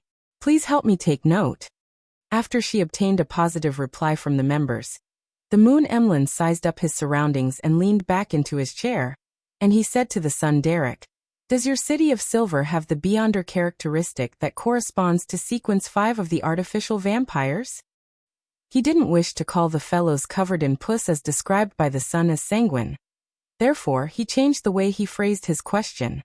From his point of view, since there were often mutated vampires appearing around the City of Silver, then obtaining 1 or 2 sequence 5 Beyonder characteristics wasn't too difficult. Furthermore, they clearly lacked the potion formula of this pathway as well as an artisan. Their retention of these Beyonder characteristics depends only on luck. Time needs to pass to determine if they would corrupt the items surrounding them, transforming into sealed artifacts.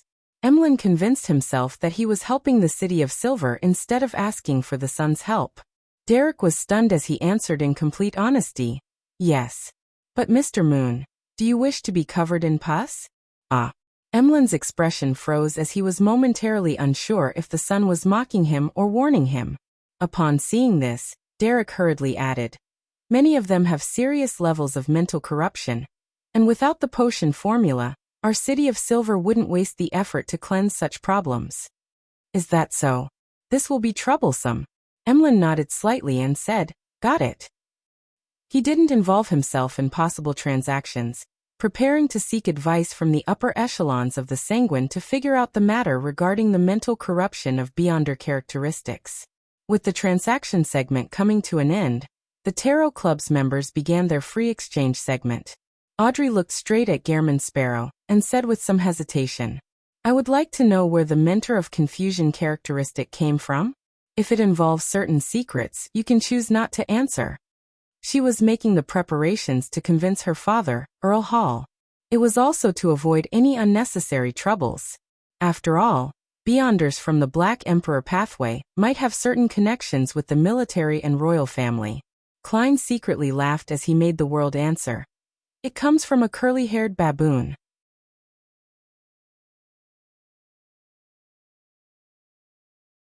Chapter 8:24. Conflict. It comes from a curly-haired baboon. Audrey was momentarily unsure if Mr. World was referring to a real curly-haired baboon, or someone who couldn't be considered human. In the Lone Kingdom, curly-haired baboons were a common term used to mock others, often used as a joke for low intelligence. From the looks of it, Mr. World doesn't wish to provide any further explanation. All right then, I'll just treat its origins as that of a real curly-haired baboon.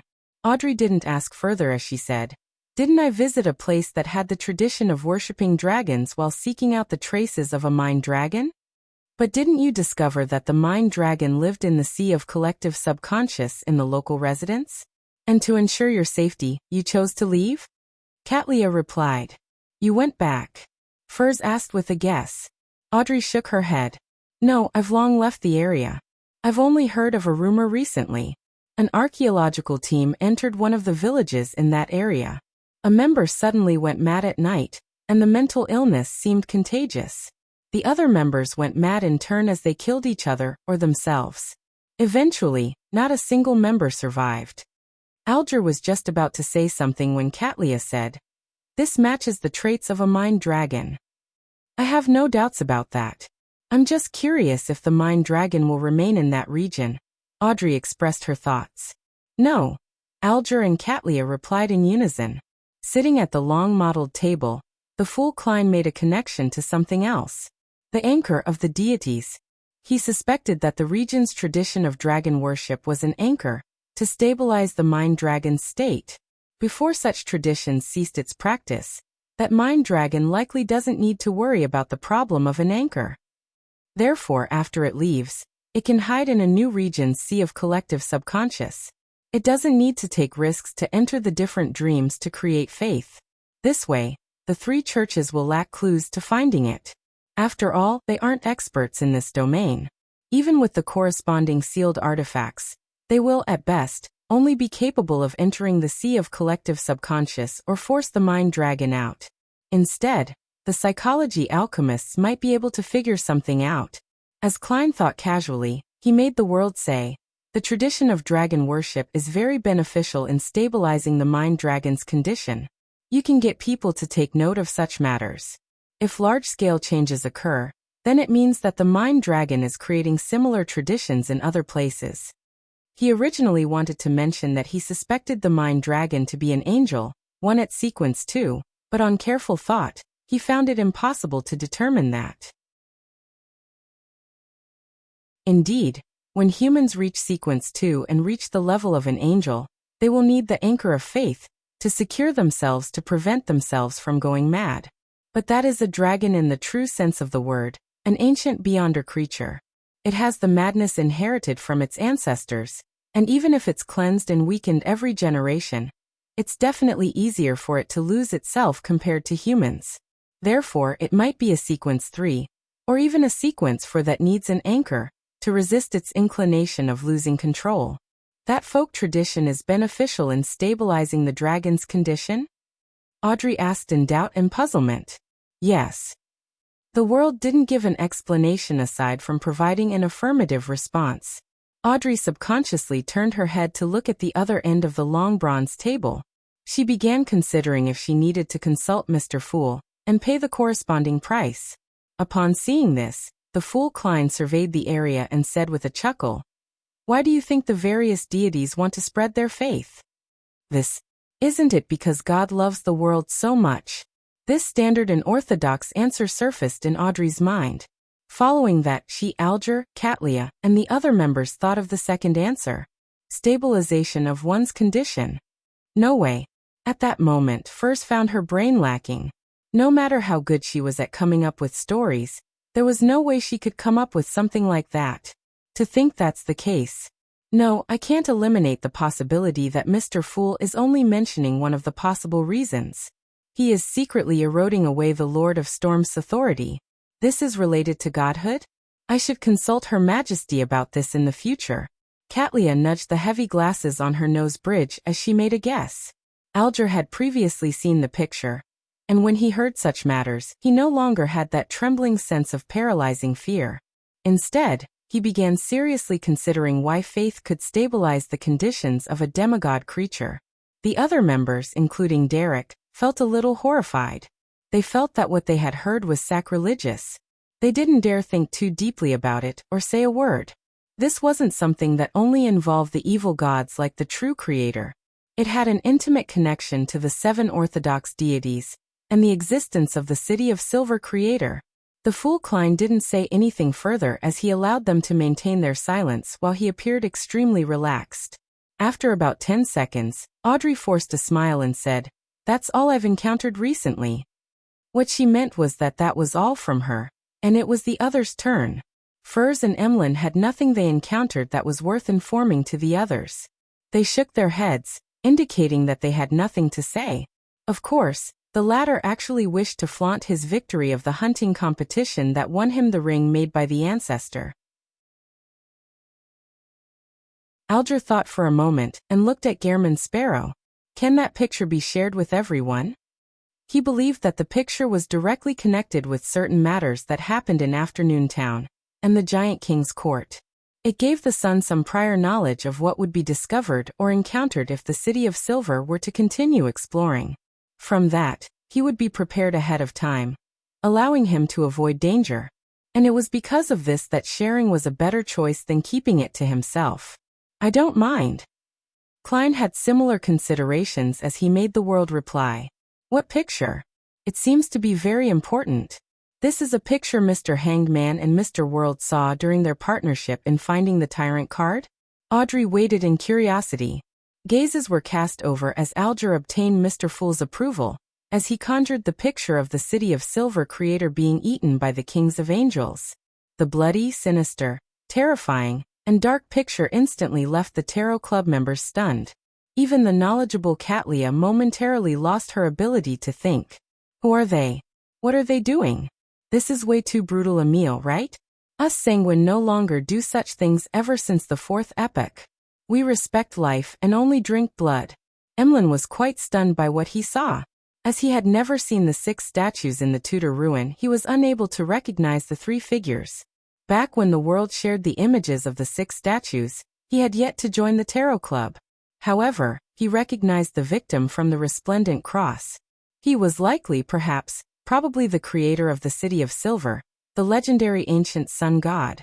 In a previous free exchange segment, the sun had shared with them the corresponding symbols and sacred emblem of the Lord that created everything. Isn't this the eternal blazing sun, the Lord of storms, and the God of knowledge and wisdom who Mr. World once presented? Why are they eating a human? No, they are feasting on the ancient sun god, the creator of the City of Silver. Audrey was dumbstruck as she instinctively suspected if someone had distorted or blasphemed the images of the orthodox deities. As Furs trembled in fear, she found the picture that was filled with darkness and evilness to have a form of aesthetics and was of high artistic value. In her mind, she had already come up with a title for the picture. The Last Supper. Katlia had never seen the 6 deities' statues before, and she only knew the ancient sun god. She subconsciously frowned and blurted out, "Kings of Angels?" "Yes, at least the 3 present were," Alger said without any doubts. However, he wasn't sure who the dark infant inside the City of Silver creator was. As he spoke, Alger glanced at Derek and noticed that the youth's eyes were glazed over, his thoughts a mystery. At this moment, Derek's mind was filled with misery and despair. He believed that the one being eaten was the creator which the City of Silver believed in. He had also recognized the surrounding 3 to be the eternal blazing sun, the Lord of Storms, and the God of knowledge and wisdom. This made him suspect the term Forsaken Land of God. In the various tomes in the City of Silver, they emphasized that God had forsaken the land due to certain reasons. It made them turn into the people of the dark. Therefore, as long as everyone repented from the bottom of their hearts and pleaded for forgiveness, the day would come when God would truly return to illuminate the entire world with sunlight. That's not right. No amount of repentance or seeking forgiveness can redeem the City of Silver. Derek muttered inwardly. That's because God is dead, eaten and never to return. This meant that the City of Silver's miserable pursuits and hope were only a mirage, one that would never be fulfilled. After a long silence, Audrey said, trying to convince herself. This is a distortion of the legend of how those 3 gods were born from the soul of the Creator. 3 gods? Katlia's and Emlyn's eyes constricted at the same time, having figured out the general meaning of the picture. They knew what alarming matter it represented. Perhaps, but there's no way to explain that infant, Alger replied. He silently glanced at Mr. Fool, and he realized that this impressive existence had no intention of speaking. All he did was watch silently. With Audrey silent, the remaining members of the Tarot Club didn't say a word either. This silence continued until Alger dispersed the picture and turned to ask Derek, "Have you investigated the matter regarding your former chief's mausoleum?"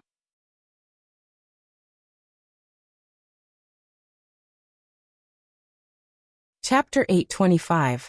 Reservation. Upon hearing Mr. Hangman's question, Derek replied in shame, "No.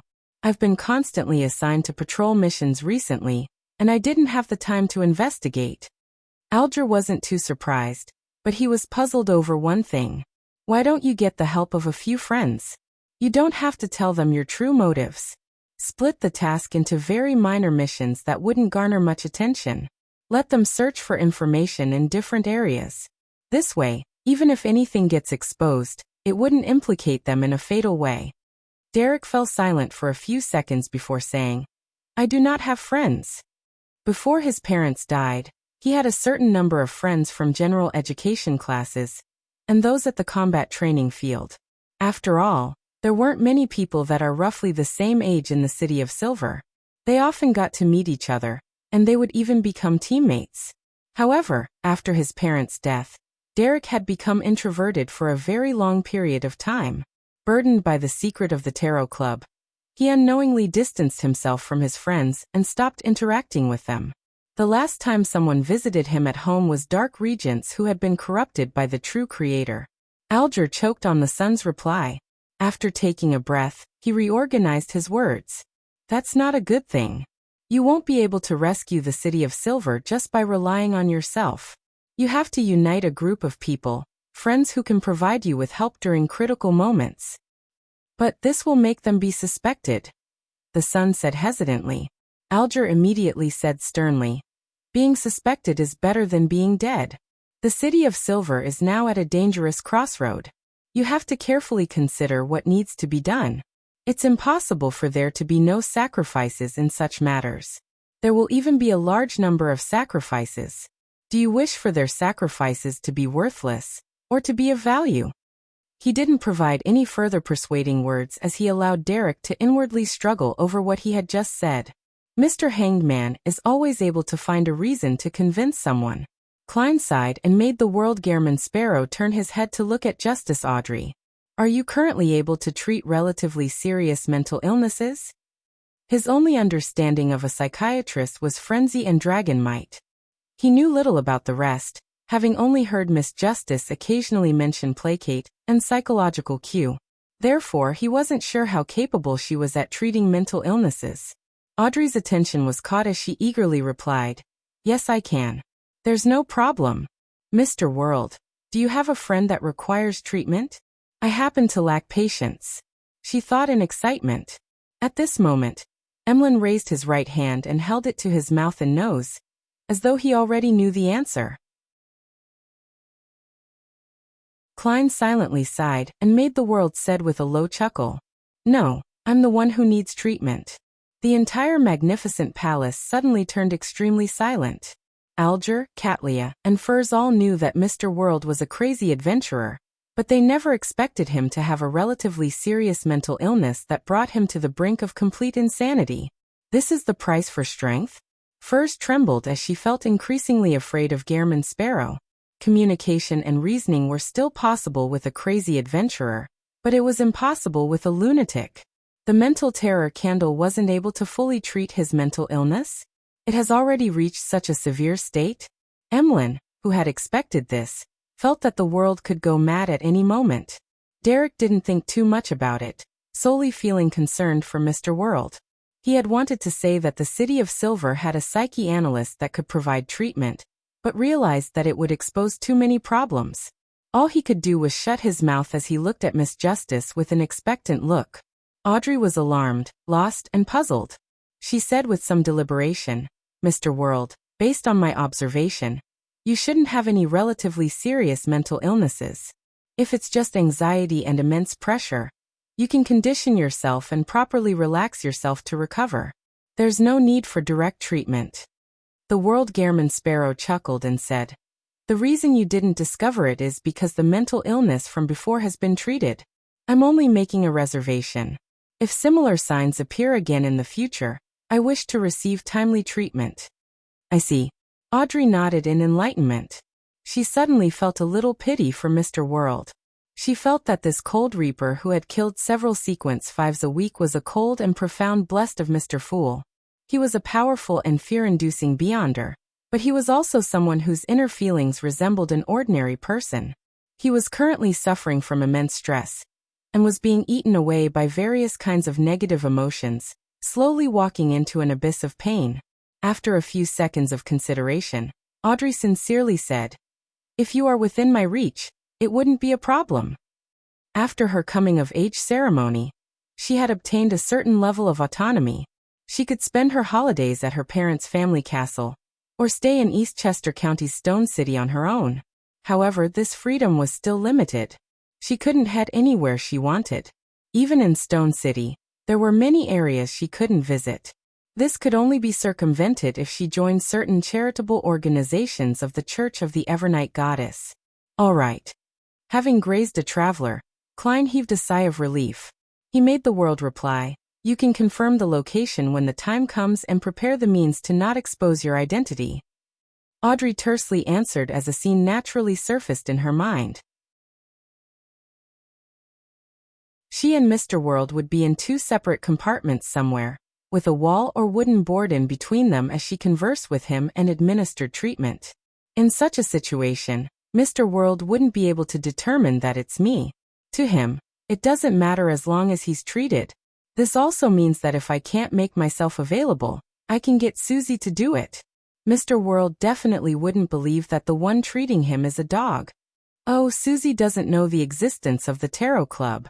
Unless it's necessary, I shouldn't get her to help Mr. World.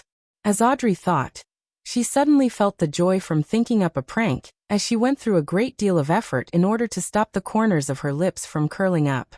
After confirming this matter, Klein thought of another problem, and got the World to look at Katlia. "Can you provide a crate of explosives?" He believed that as a pirate admiral, she definitely didn't lack the resources in obtaining them. "Yes. When do you need it?" Katlia didn't ask why.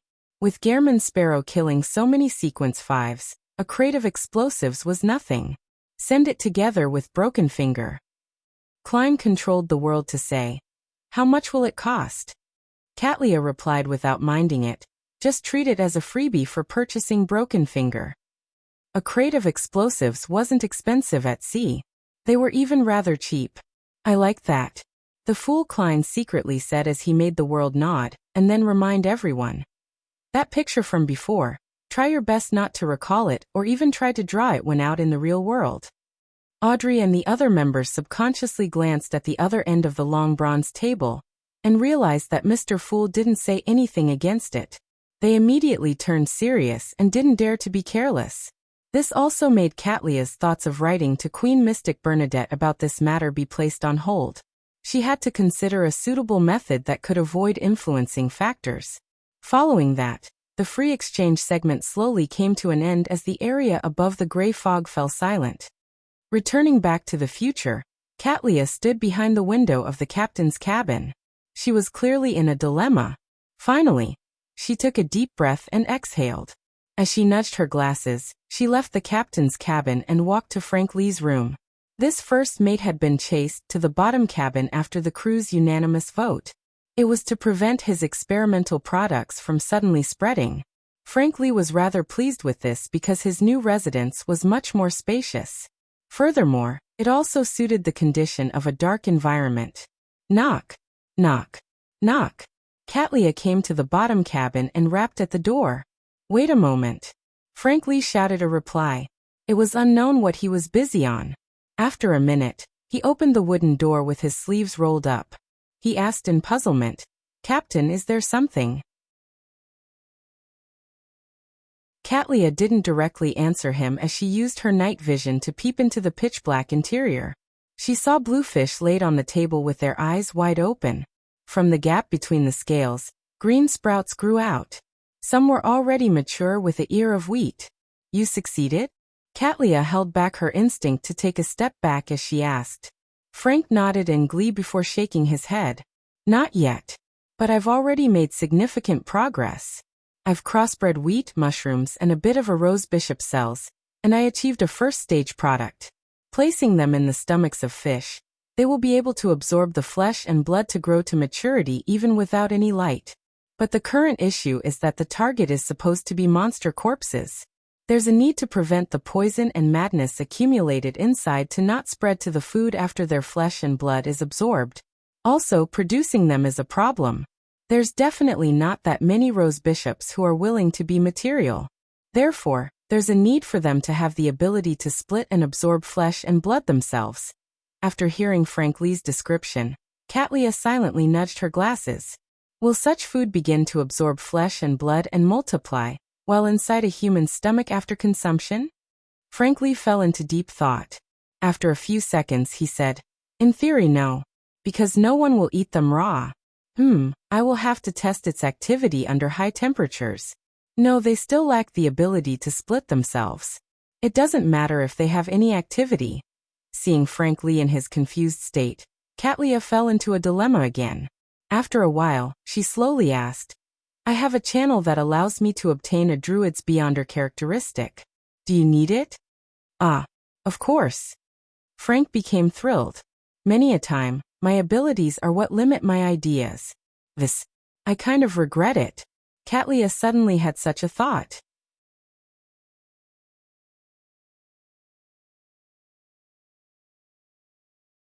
Chapter 826. The thought of being forgotten. Monday evening. 160 Buckland Street. Klein set up a ritual and summoned himself. He planned on investigating the secret hidden in the sewers. While responding above the gray fog, he was in a dilemma about the card to use, the Black Emperor or the Tyrant card. It was like the selection of clothes before heading out. In consideration of how Backland was a place where the Church of Storms was a very powerful faction, and being afraid that he would end up attracting high-sequence irascible bros, Klein ultimately chose to use the Black Emperor card. He wore a crown and black armor with a cape behind him. Aside from this card of blasphemy, he also brought Creeping Hunger, Azek's copper whistle, Seigneur's gold coin, and Broken Finger, the Marauder Pathways mystical item which Katlia had given him 3 hours ago, as well as some ordinary explosives. Of course, Klein didn't bring the entire crate of explosives. For a spirit body, it was just too heavy. He only took out 5 sticks and left Seigneur to hold them in his body. As for Death Knell, he had left it in his room. This was to prevent himself from having the urge to participate in a battle. He had very clear goals, so once he discovered any problems to avoid danger, he would immediately leave and not stay behind. On the contrary, a powerful weapon would end up making him act bold, making him wish to probe deeper and resolve the matter by himself. This is Backland. It's best that I don't create too great a commotion. As for what's hidden in the sewers, I have no way of being clairvoyant about it. I can only divine whether it will be dangerous. Klein looked at the wall clock in his room, and he confirmed that there was another hour and a half before Hazel took action like she usually did. His figure suddenly vanished as he passed through the balcony's glass and flew into the streets before entering the sewers. In the dirty and humid environment, Klein took out a lone gold coin and made Wraith Seigneur appear in front of him with his dark red coat and old triangular hat. Following that, he handed over the tweezers that resembled 2 ground bone fingers to his marionette. Just holding it on him for a short period of time had nearly made him steal the sewer's manhole cover. Seigneur held Broken Finger and walked ahead. Dressed as the Black Emperor, Klein turned invisible and walked behind, allowing his marionette to open up a gap of at least 50 meters from him. With this distance between them, he was no longer affected by kleptomania, and as a dead person, Senor also lacked the thoughts of stealing. He didn't even have any thoughts. Turning in at the corresponding fork and passing through the hidden door, Wraith Senor held the grayish-white tweezer and appeared inside the half-natural, half-artificial cave. Unlike before, the oilskin-wrapped tools like shovels had changed positions. The hidden passage on the right had deepened a little. That was clearly Hazel's main focus. Right on the heels of that, Klein, who didn't enter the fork, leaned against the water of the sewers, his back facing the target region. He controlled his marionette as he walked deeper into the right passage. Soon Senor came to the end. At this moment, Klein suddenly felt the grayish-white tweezer in his marionette's hand tremble subtly, as though it had been attracted by some unknown object not far away. The unknown item was deep and profound like a calm ocean. It made it difficult to pry into its exact state. A characteristic that's alive, much closer to that of a spirit. Klein was only able to determine this as he immediately let Senor use Mirror Leap to return to the half-natural, half-artificial cave, onto a shovel that hadn't rusted. He didn't attempt to head deeper underground via the passage. Then, Senor appeared again, took out the 5 ordinary sticks of explosives from inside its body, and placed them in different spots. Every wraith was a demolition expert. After doing all of this, Senor's figure phased away, appearing on the surface of the gold coin in Klein's hand. As he stuffed the gold coin into his body, Klein raised his right hand, in preparation to snap his fingers and trigger the 5 sticks of explosives. His idea was very simple. It was to deliver an explosion of a suitable scale in order to destroy Hazel's hard work and traces. It would attract the Nighthawks and resolve everything. This way, regardless of what was hidden deep in the passage, it wouldn't bring him danger. In Backlund, knowing how to ingeniously sound the alarm was more effective and safer than rashly attacking by himself. This was especially so when Klein wasn't capable of determining that the matter involved a demigod. "I'm such a good citizen." As Klein gave a self-deprecating remark, he prepared to snap his fingers to ignite the explosives. Suddenly, his head swayed a little as he lowered his arm, as though nothing had happened. The cautious Klein immediately ended the summoning and returned above the gray fog. Then he returned to the real world and entered his physical body. Just as he was about to busy himself to bring back Creeping Hunger, Senor's gold coin, and the other items from the mysterious space above the gray fog, he frowned slightly.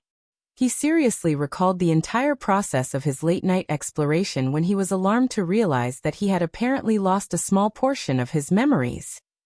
He didn't remember if he had triggered the 5 sticks of ordinary explosives. As he turned his head to sense his surroundings and confirmed that the entire street was very silent, Klein began to believe that he hadn't snapped his fingers. This is a beyonder power of a dream stealer.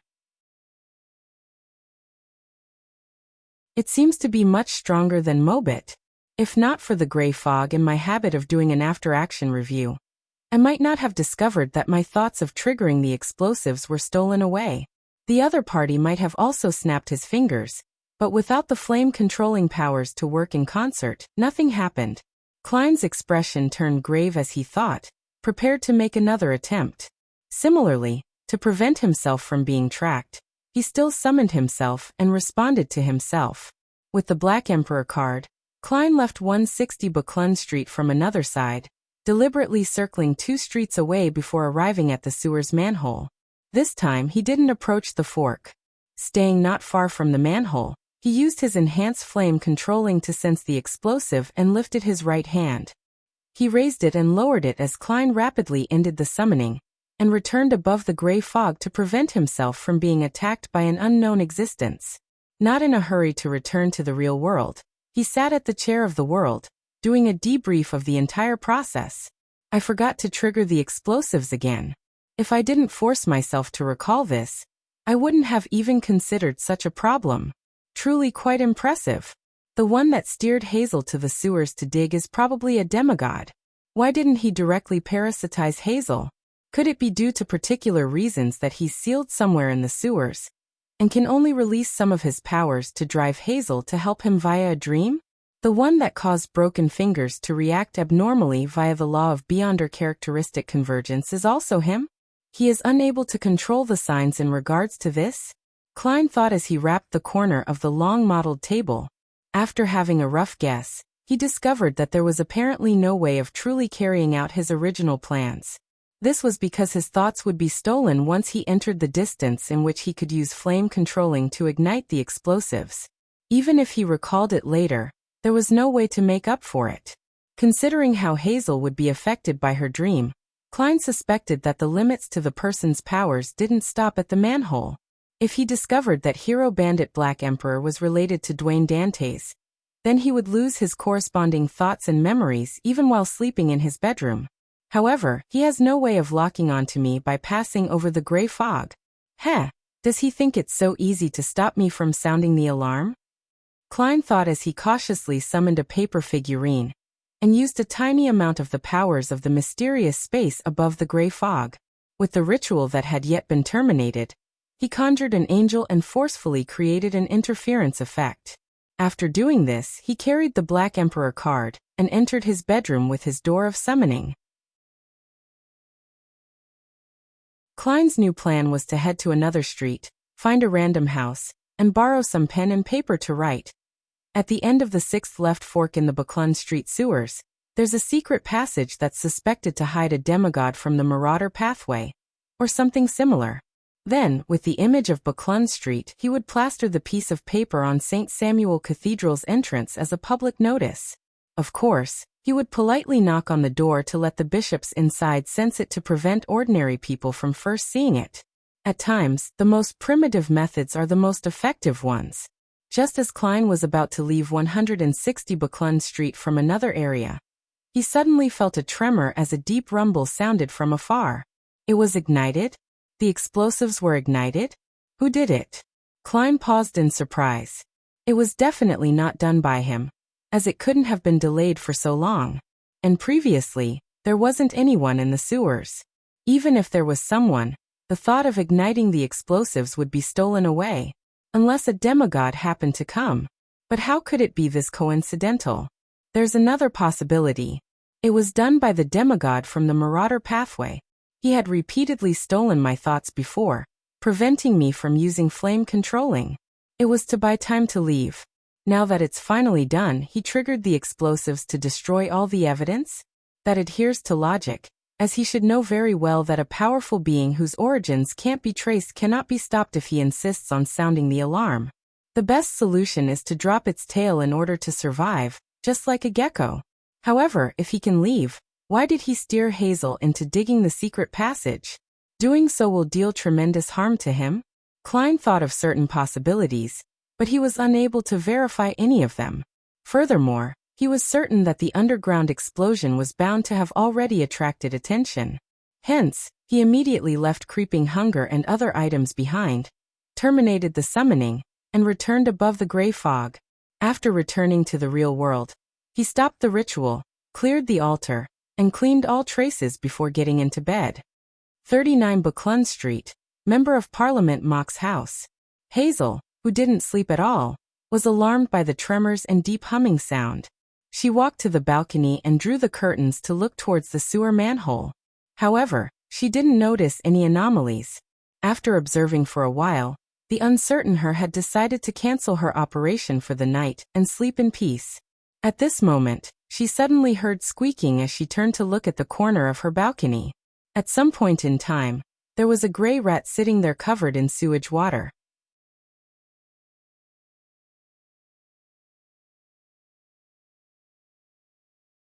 Chapter 827. Plenty of people coming and going despite getting in bed, Klein didn't manage to sleep until daybreak. This was because he believed that, with most people stirred awake from the commotion underground, him sleeping too soundly without noticing anything would make him suspicious. Indeed, just as he got out of bed, walked to the balcony, and drew the curtains to pretend to search for the source of the commotion, Walter came knocking at his door. 2 servants with double-barreled hunting rifles were assigned to protect their employer to prevent any accidents from happening. Before long, the police arrived. Based on the descriptions of the residents in the area, they identified the sewers as the target. As for what they discovered or whether they sought backup from the Nighthawks, the ordinary citizen, Mr. Dwayne Dantes, had no idea. After confirming that there wouldn't be any more accidents, he sent his butler and servants away and quickly got some sleep. By the time he woke up again, Buckland Street had been restored to normal. Pedestrians were on the streets, and the carriages were coming and going. The intis parasol trees that lined the side of the street continued, making the area seem tranquil. Are the results of the investigation out? Klein looked at himself in the mirror as he asked Richardson, who was helping him smooth his clothes. Richardson had already inquired about the matter, and was waiting for his employer to ask. He immediately replied, apparently some gang members were trading firearms in the nearby sewers and accidentally triggered an explosion. What a reasonable explanation. Klein didn't probe deeper, nor did he consider where the demigod of the Marauder pathway who stole away his thoughts went to or if the Nighthawks found him. Firstly, this was because he believed that the demigod's action of igniting the explosives would definitely implicate him in a serious manner. If the demigod had the ability or suitable environment to do so, he would have long parasitized Hazel without going through the convoluted and troublesome hassle. This also meant that in the next 2 to 3 weeks, or even 2 to 3 months, Klein didn't need to worry about the demigod. Secondly, if he continued pursuing the matter and pushed the demigod into a corner, Klein had no doubts that he would be harmed as a result. Once the demigod lost all inhibitions and began affecting the surroundings on a large scale, then even if he didn't expose himself, he would suffer the demigod's attack, as well as implicate the innocent residents along the street. Apart from the first 2 reasons, Klein was apprehensive over the matter. If anomalies kept happening in the originally normal Buckland Street, it was bound to attract a deeper level of suspicion from the official Beyonders. And all of this happened after Dwayne Dantes moved in. Even if Klein's body was covered in mouths, there was no way he could explain himself. When the time came, he would have to give up on his plans and reconsider new ones. I shouldn't head into the sewers for the time being. There's probably a trap laid by the official Beyonders. There's one thing to do. Take note of Hazel without leaving any clues. I'll observe to see if there are any abnormalities about her, and once I discover any dangerous signs, I'll immediately turn into Hero Bandit and put up advertisements at St. Samuel Cathedral. Klein went downstairs to have breakfast with a composed look. After doing so, he returned to his master bedroom and got Richardson to wait by the door. As for himself, he took out the almost torn paper crane from his wallet. He planned on using it one last time and inform Snake of Fate Will Acceptan of the choices that Admiral of Stars was offering him, and if he was agreeable or not. Typically, he could complete such matters by visiting his parents. However, without Dr. Aaron's invitation, and him lacking a sufficient reason to pay a visit, that wasn't the best choice, as it easily made others question his motives. He obviously couldn't tell Dr. Aaron that he wasn't there for him, but for the fetus in his wife's womb. After carefully unfolding the paper crane, Klein glanced at the pencil marks left on it. His intuition told him that as long as he used an eraser, the paper would definitely tear. However, this didn't stump him. He got a black fountain pen and directly wrote on it. The other party has made their offer. The black ink was a lot more obvious than the pencil marks. Therefore, although the text overlapped, it didn't affect anyone from recognizing the words written on it. There are always more solutions than problems. Klein nodded in satisfaction as he folded the unfolded piece of paper according to its crease marks. This time, he suspected that unfolding it again would result in it tearing. In the Berg household in the City of Silver, ever since the tarot gathering ended, Derek was like a petrified statue who sat by his bed, motionless. After an unknown period of time, he was awakened by the noise on the streets outside. However, the feeling that he was still in a nightmare continued enveloping him. It made his footsteps towards the window appear especially heavy. God might already be dead. God might not return again. Such thoughts kept resounding inside Derek's mind as he felt an irresistible sense of despair and pain. Back when he had to kill his parents with his own hands, he had already suspected if God would return or show his blessings to his forsaken people of the dark. He later thought of relying on Mr. Fool, allowing himself to become the true sun and help the people of the City of Silver to escape their cursed fates. However, having been educated from a young age and the environment constantly affecting him, he still looked forward to the return of the Creator. He held expectations that sacrifices and the repentance of the City of Silver would earn them a response. And now, all his hopes had been dashed. The tiny sliver of hope that was left had now been engulfed by the darkness. The City of Silver will continue in this state until it disappears into the darkness. There will be no one remembering that we once existed and struggled. Derek cast his gaze out the window and saw many of his neighbors gathered together. They were praying and seeking forgiveness from the Lord that created everything. This wasn't a ritual organized by the 6-member council, but a tradition that took form in the City of Silver after 2,000 to 3,000 years. They would pray for almost anything: good developments, unstable emotions, an injury in the family, and the birth of new life. Lightning streaked across the sky and illuminated the streets. Derek stood motionless in the darkness of his room, staring outside in a daze. Unknowingly, he clenched his fists. By the time his neighbors dispersed, he finally retracted his gaze, his expression somewhat warped. He reached out to touch Thunder God's roar as his gaze gradually focused. He planned on following Mr. Hanged Man's advice to befriend others to help him. Soon, he felt a little stumped because he had no idea how to make friends. Nor did he know how to warmly greet others or find a topic of conversation. This was in violation of his own character. After some thought, Derek decided to head to the training field and use combat to re-establish ties with people he was familiar with in the past. That was a gathering ground for the residents of the City of Silver, where he often met people he found familiar. It was late at night once again. Klein once again saw the pitch-black steeple and desolate plains in his dream as he had desired. Passing through one obstacle after another, he arrived at the region with the scattered tarot cards. A black pram was already waiting there. Wuxia, who was wrapped in silver silk, asked with a bright voice, "What are the choices? You are being very proactive this time. What happened to your reservation as a sequence one? However, kids are like that. It's good that you maintain such a state of mind." Klein silently chuckled as he said, "2 choices. Choose either one. 1. It's to take one look at the Wheel of Fortune card. 2. It's the method to regain a certain amount of strength during your weak stages." Wuxia fell silent for a second and chuckled. "So it's Bernadette on the other side. My intuition was right after all. I'll be able to obtain something good this time." Following that, he asked, "Which choice do you think I'll choose?" Klein's subconscious idea was, "I have a chance of posing a question once." Then he said with a self-deprecating laugh, "2. Wuxia sked and said, "Do I look like a mythical creature that doesn't have such methods? I've already restarted so many times.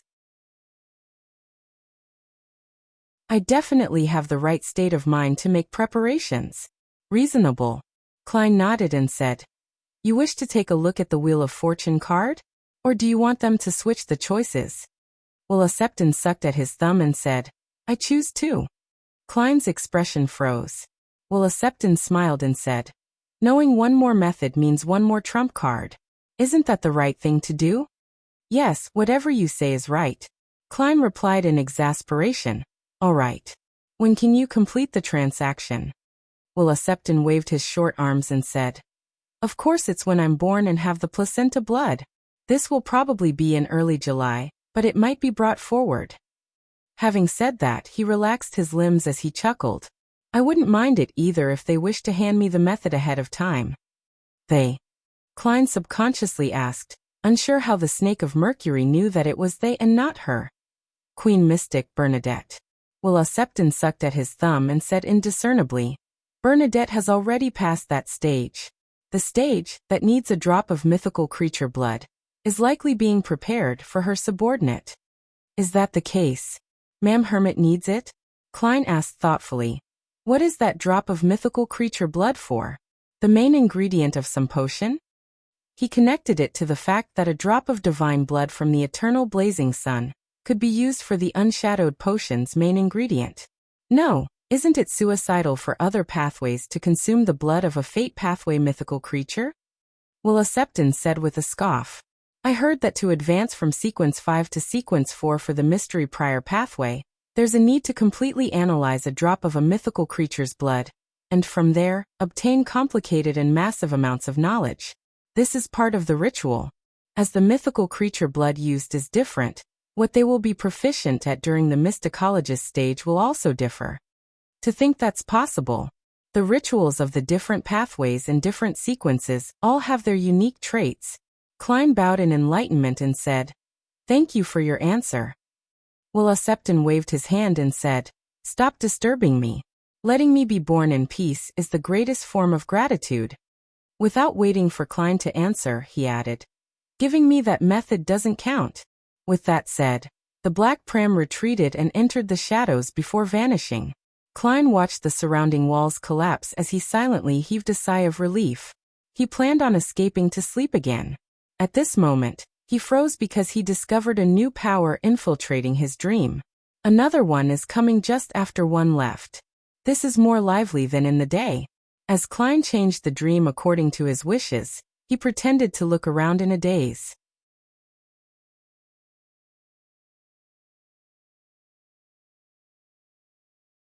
Chapter 828. Movement of the night. Klein had set the dream to be that of 160 Buckland Street. He produced many beauties that circled around Dwayne Dantes. He did this to perfectly create the image of a knowledgeable and experienced tycoon, who could only let go in his dreams while holding back in the real world, to uphold his reputation. Sitting on a sofa and receiving a cup of red wine from a young lady, Klein found his surroundings suddenly change before he could even taste it. It turned from his brightly lit villa filled with elegant beauties to a dark, humid and dirty sewer. Following that, he saw 5 familiar explosives in his hands. "Aren't these the ones I placed earlier?" Klein was first taken aback as he pretended to jump in fright, throwing away the explosives as he looked around warily. Noticing that there weren't any other abnormalities, he retreated one step at a time until he felt his way to an upright metallic ladder. He decisively climbed up, moved the manhole cover away, and left the sewer. As he returned to Buckland Street, his dream shattered as he woke up. Klein opened his eyes and found himself in a dark room. As he looked at the ceiling adorned in gold, he recalled his encounter. This was done by that Marauder Pathways demigod? He escaped the pursuit of the Nighthawks and is still hiding nearby. As he's afraid that the Black Emperor who exposed his whereabouts would appear again, he began steering dreams to seek out his target? Very possible. If it wasn't because I can maintain my reason and lucidity when others infiltrate my dreams, I might have been driven by my subconscious to place the explosives again. After all, this is something I've done before, and the memory is still fresh in my mind. Thankfully, I concluded the principle that a marionettist should try to hide behind the scenes. Be it my exploration of the sewers, or meeting with Trissy, I had relied on my marionette. Even if it's because of the distance, I didn't choose to do it personally and had instead used my spirit body with the gray fog as a proxy while carrying items that can interfere with the prying of secrets and divination, making it impossible to determine who is the true mastermind. I would have long been discovered and targeted. Even if I didn't die, I would have to flee Backland in a pathetic manner. Upon thinking of this, Klein felt relieved. In the beginning, he wasn't certain of the secret hidden in the sewers. He had never expected it to be a demigod, but he had abided by the marionettist's principles and followed his strict requirements. Hence, he avoided the tragic outcome of having his act exposed. Backland really is a dangerous place. Any mistake can result in trouble. As Klein reflected over the matter, he felt that his marionettist potion had unknowingly digested a little. After he composed himself, he chuckled inwardly. It appears that demigod is still in Buckland Street.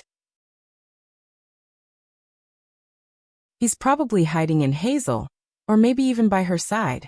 Heh, if that demigod had infiltrated my dream a minute or two earlier, he would have met Snake of Fate Will Septon. Although this sequence one angel is still in a weak phase, that's only relative to other angels like Ouroboros. Faced with a sneaky demigod who can't even parasitize Hazel, there likely won't be any trouble. Ignoring the other powers, just revealing a full mythical creature state would be enough to deal tremendous damage to a demigod who's equally weak.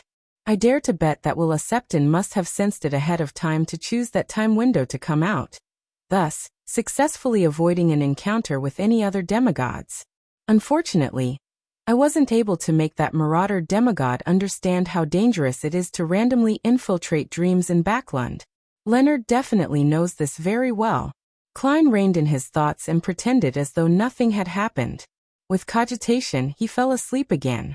It was only when the sun rose high in the sky that he woke up naturally. He sat up, transformed into Gehrman Sparrow, and prayed.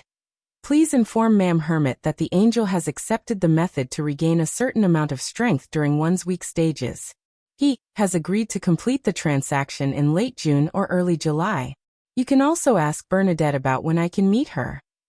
After completing the prayer, Klein transformed back into Dwayne Dantes, got out of bed, and entered the bathroom to wash up. After brushing his teeth and washing his face, thus becoming abnormally alert, he took 4 steps counterclockwise and headed above the gray fog. He then threw the scene of the prayer into the crimson star representing the hermit. On the docked future, Katlia watched Frank Lee step on the dock while filled with anticipation. He planned on finding some place to sell his items and save up £8,000 to purchase the Druid Beyonder characteristic. She couldn't help but raise her hand to her forehead, feeling an inexplicable lack of confidence. Although she believed that she could suppress Frank Lee, even if he was a druid, thanks to her strength, mysticism knowledge, and mystical items, just the thought of his strange ideas, as well his terrifying ability to put them into action, made her feel that the problem wasn't that simple. She didn't wish for a watermelon to grow on her head, or participate in the tarot gathering above the gray fog while covered with ears of wheat. Thankfully, he still doesn't have the druid potion formula. For now, I don't have to worry about him advancing to sequence 5. Katlia nudged her glasses as she comforted herself. At this moment, an illusory fog emanated in front of her as Gehrman Sparrow's voice sounded in her ears. That angel agreed? Katlia's expression softened as she couldn't help smiling. Once she obtained that drop of mythical creature blood, it meant that she was very close to the realm of a demigod. She already had the Mysticologist potion formula. She has also completed the necessary conditions to exchange for a main ingredient from the Moses ascetic order. She also knew of the channel to obtain the other main ingredient, as well as the method to obtain it. I just need to wait until July. July. Katlia pursed her lips as her gaze penetrated the thick glasses while she surveyed her captain's cabin. Thursday afternoon. Just as Klein finished a class on ancient literature, he heard the illusory, stacked please. After heading above the gray fog, he discovered that the supplicant was the hermit Katlia. Admiral of Stars had requested Mr. Fool to inform the world that Queen Mystic had agreed to his request. If he was in Backlund, they could meet near the entrance of the bridge on the south bank of the Tussock River at 11 in the evening. Bernadette is still in Backlund. Klein conjured Gehrman Sparrow and gave a confirmatory answer. At 10:58 p.m. He entered his bathroom and took out a paper figurine from his pocket. Pa. Klein shook it and made the paper figurine turn into a Dwayne Dantes who sat on the toilet with a book in hand as though he was daydreaming. Then he shortened himself by about 4 centimeters. His face turned thin as his facial contours became more pronounced. He had transformed into Gehrman Sparrow. Right on the heels of that, the glove on his left hand turned transparent as countless illusory figures appeared within. Following that, Klein saw the surrounding colors saturate before turning well separated and stacked. His body then phased away from the real world. He quickly traversed the spirit world, and based on his location, kept adjusting his trajectory. In just a few seconds, he appeared at the south bank of the Tussock River where the Backlund Bridge entrance was. At that moment, it was already late at night. There was no one on the bridge, and it was extremely silent. The only thing that could be seen was a platoon of soldiers guarding the bridge a short distance away. Klein was just about to find Queen Mystic Bernadette's traces when he suddenly saw green pea vines droop down from the sky, interweaving to form a lush forest. This forest didn't have a peak as the veins formed different paths that either intersected or spiraled before extending high into the sky. Klein was taken aback for a second as he casually found a pea vine and hung over a tiny trail in midair before taking steps forward. After an unknown period of time, he saw that the green plants were connected to a seat that resembled a hammock. It was gently shaking above him.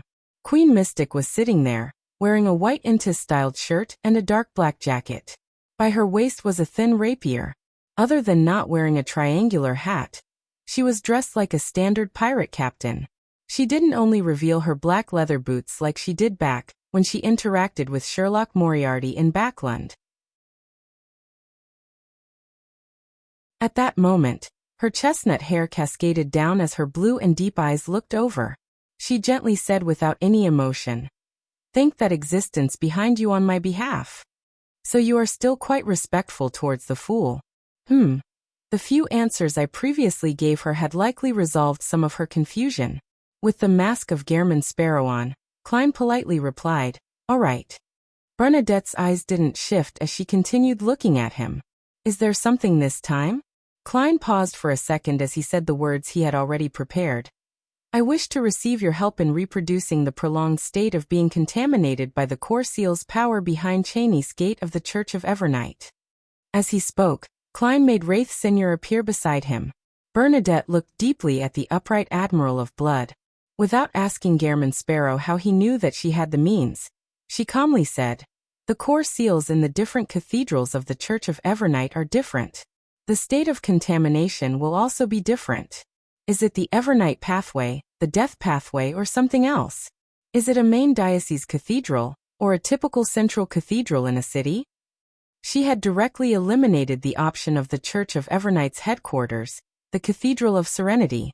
This was because even a king of angels wouldn't cast their sights on it. Klein thought for a moment before saying, "Diocese Cathedral, Evernight pathway."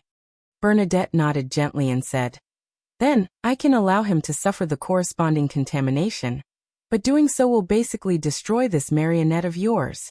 It can still be used normally in the beginning, but with the passage of time, the contamination will worsen.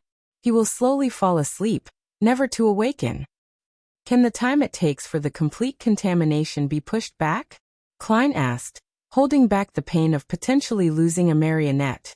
Senior was one of the most valuable assets he had. Bernadette said with a calm expression, 2 months is the limit." Klein struggled inwardly for 2 seconds before replying in a deadpan manner, "All right." He then pressed his hand to his chest and bowed. "Thank you for your help." Bernadette didn't say a word as she retracted her gaze. She extended her right hand as words that were written in Jotun, Dragonese, Elvish, and ancient Hermes appeared in midair. These words interwove into strange symbols with a star-like radiance, as though they were opening a secret door that led deep into the spirit world. With the secret door opened, a gust of wind blew, conjuring the upper body of a man that was covered in white cloth. "Sleep bugle," Bernadette said gently but sternly. The man who had a torso and wind for his bottom replied reverently, pulling out a human skull from the white cloth. The skull's eye sockets were deeply recessed and dark. It was impossible to see the bottom. The rest of the skull was covered with holes of different shapes and cracks. It was white like a piece of jade. Bernadette took the sleep bugle and glanced at Gairman Sparrow. "Go back at least 50 meters." Klein didn't ask why as he left Senior in his original spot, and he quickly distanced himself along the pea-vine path. After exceeding 50 meters, he suddenly heard a distant and serene melody that was filled with sorrow and gloom. Subconsciously, Klein looked up at the area covered by the pea-vines. Bernadette was sitting with her back slightly hunched. Her chestnut hair was fluttering as her head was bowed. She had placed the human skull to her mouth, letting the orifices produce an air stream that appeared like the orchestrated movement of the night. The movement brought with it the power of calmness and faint melancholy. Bit by bit, it spread out without alarming the soldiers guarding the bridge beyond the pea-vine forest. Klein stood there and listened seriously when he suddenly had a pining for home. That was home. Something that a traveler who had been drifting for a long period of time yearned for the most, but was unable to touch.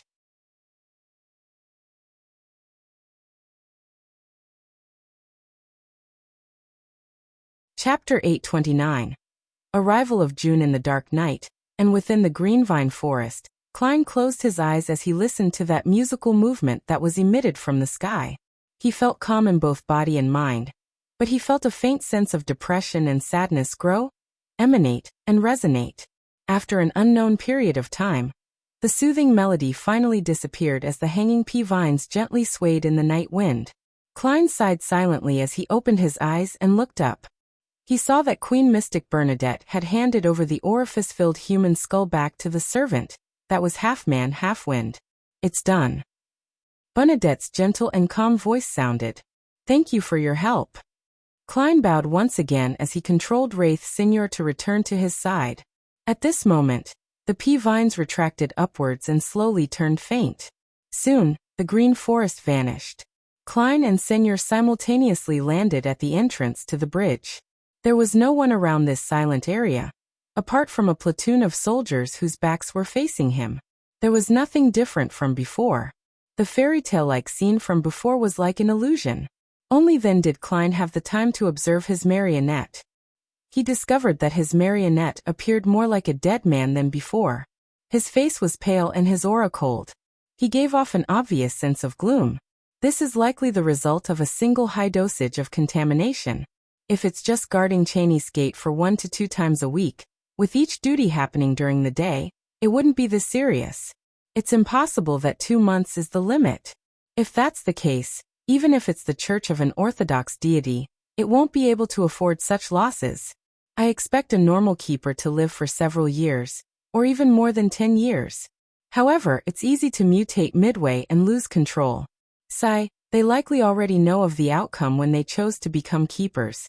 Klein felt poignant as he made Senior project himself onto the gold coin inside the iron cigar case. Following that, he used traveling to head out to sea. After selecting food for creeping hunger, he returned to his master bedroom's bathroom in 160 Buckland Street. June 5th. Sunday. Inside the Hall family castle, Audrey was sitting in front of a study desk as she admired the sight of the mystical item she had just acquired. Its outer appearance was that of a black fishnet glove that reached the elbow. It appeared to be a product of the royal family, that came with a sense of magnificence and elegance. This was the item the artisan had made after some time. Using the mentor of confusion beyond her characteristic, she had obtained from the world Gehrman Sparrow. Audrey had previously asked her father, Earl Hall, and obtained the answer. You can buy it and use it for yourself. Having such filial thoughts is already good enough. Hence, she specially instructed Mr. Hanged Man to get the artisan to make it into an item that could be carried around by a lady. This also made her suspect if her father had better mystical items, or if the Church of the Goddess provided him rather high-level protection. Based on the Hanged Man's description, this fishnet glove gave the wearer several beyonder powers. One of them was the enhancement of one's dignity and body, making surrounding beings lower their own standing to submit themselves without realizing it. Another was distort, the ability to distort a target's words, actions, and intent. It allowed one to formulate a certain order that provided them with an advantage. The third was bribe, which bribed them via a symbolic gesture.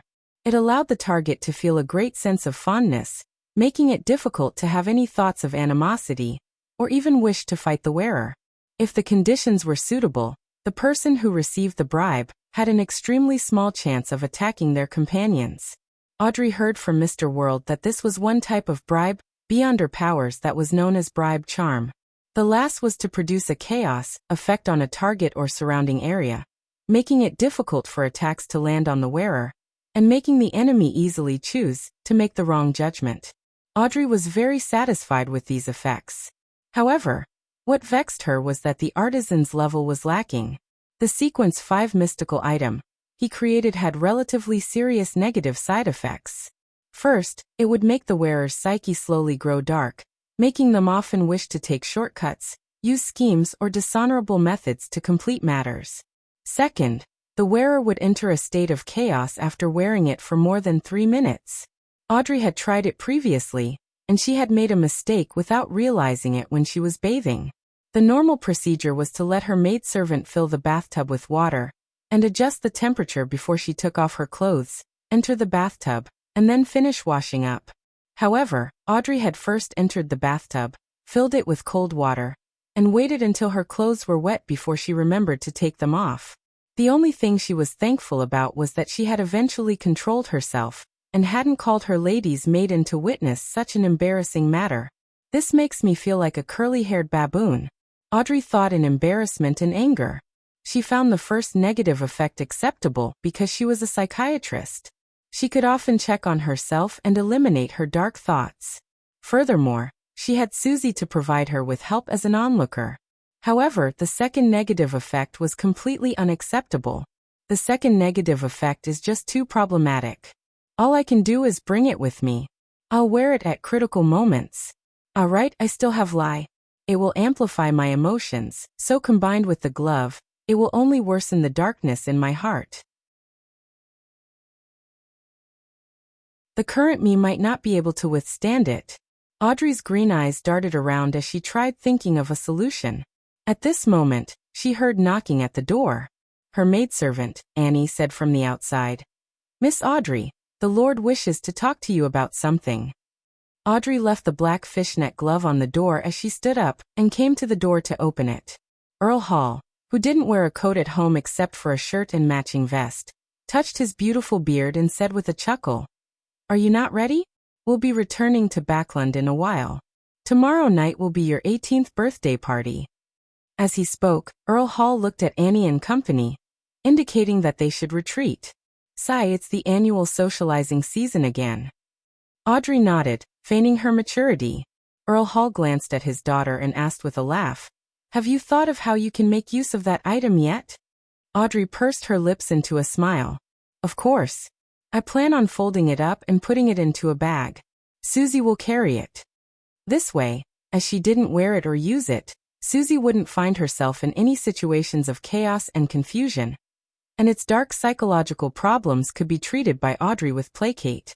More importantly, without Lie's amplification, Susie, who was also a psychiatrist, could also check on herself inwardly and regulate her mental state from time to time. Earl Hall was taken aback as he praised with a surprised smile, "That's a smart solution." Audrey felt smug, but she said in a reserved manner, "I plan on calling it the Hand of Horror." "Dear Earl, thank you for the birthday present. In a few more days, I can concoct the potion and attempt an advancement." Audrey added inwardly in joy. Sunday night. 160 Buckland Street. Klein stood on his balcony as he peeped at the street through the gap in the curtains. He couldn't help but feel somewhat nervous. If nothing unexpected happened, he planned on beginning his plan of stealing the Antigonus family's notebook in a while. With Queen Mystic Bernadette's help, he had made his marionette enter a contaminated state. From his frequent visits to the cathedral for praying, Bible studies and donations, he had figured out the keeper's duty roster. There was only one thing left that was necessary for the preparations of Klein's theft. That was to secretly replace his target without anyone noticing it. Based on Klein's understanding of the situation, the keepers would head underground at daybreak, and it was during such times when the cathedral remained close. To directly infiltrate inside ran the risk of being discovered by a demigod like the diocese's archbishop. It could be said that there was no chance of success. Therefore, Klein's plan was to infiltrate the cathedral one day earlier and patiently wait for an opportunity. This undoubtedly needed a sufficient disguise, but this didn't stump a faceless. After observing for some time, Klein discovered that the church held a major mass on Sunday night. This was because Sunday and the night were symbols for the goddess. And after the mass ended, the servants would be busy clearing the trash and throwing them outside. Klein's plan was to seize this opportunity to knock a servant unconscious and enter the cathedral while disguised as the servant before sleeping in the servants' quarters. For this, he had even purchased a dosage that was able to let a person fall into a deep sleep for 10 hours without causing any physical harm. He bought it from Emlyn for £5. Phew. After a few minutes, Klein slowly exhaled as he drew the curtains. He walked back to his bedroom, took 4 steps counterclockwise, and went above the gray fog. Sitting in the fool's chair, he thought in silence for a minute before conjuring a pen and paper. He wrote the divination statement. This theft of the Antigonus family's notebook will be dangerous. After putting down the dark red fountain pen, Klein removed the spirit pendulum from his left wrist. Using his left hand to hold the chain, he let the topaz hang down over the paper in close proximity with it. He entered cogitation, closed his eyes, and silently chanted the divination statement. After repeating it 7 times, he slowly opened his eyes and saw the spirit pendulum spinning clockwise with an ordinary amplitude and frequency. There's danger, but it's within an acceptable range. Klein quickly made an interpretation. In fact, he was a little worried if his divination was being interfered with, just like how the Mother Tree of Desire had done so. However, he had no way of verifying it, much less falsify the possibility. Therefore, when the divination outcome, plans, and preparations satisfied the required conditions, Klein had made up his mind. He looked at the hanging topaz that slowly came to a halt. In Chinese he said in a heavy voice, "A strung bow is poised to strike." Before he finished his sentence, Klein let his spirituality envelop himself as he simulated the feeling of falling, and he returned to the real world. This time he planned on only bringing 3 items with him: Creeping Hunger, Señor's gold coin, and Azek's copper whistle. The characteristic they had in common was that they could be stored inside an iron cigar case. He could use Paper Angel and a wall of spirituality to provide a double layer of screening. As for the other items, there was a high chance that they couldn't pass through Cheney's gate, as they could easily trigger an anomaly at the core seal. Therefore, Klein had left the rest of his items, as well as his money, above the gray fog, prepared to immediately flee if anything went wrong. It's just that the 3% Coin Company shares worth £12,800 is tied to Dwayne Dantes' identity. Klein quickly reined in his thoughts, picked up a mirror, and placed it on the pillow. Following that, he drew the mysterious symbol used for summoning erodes.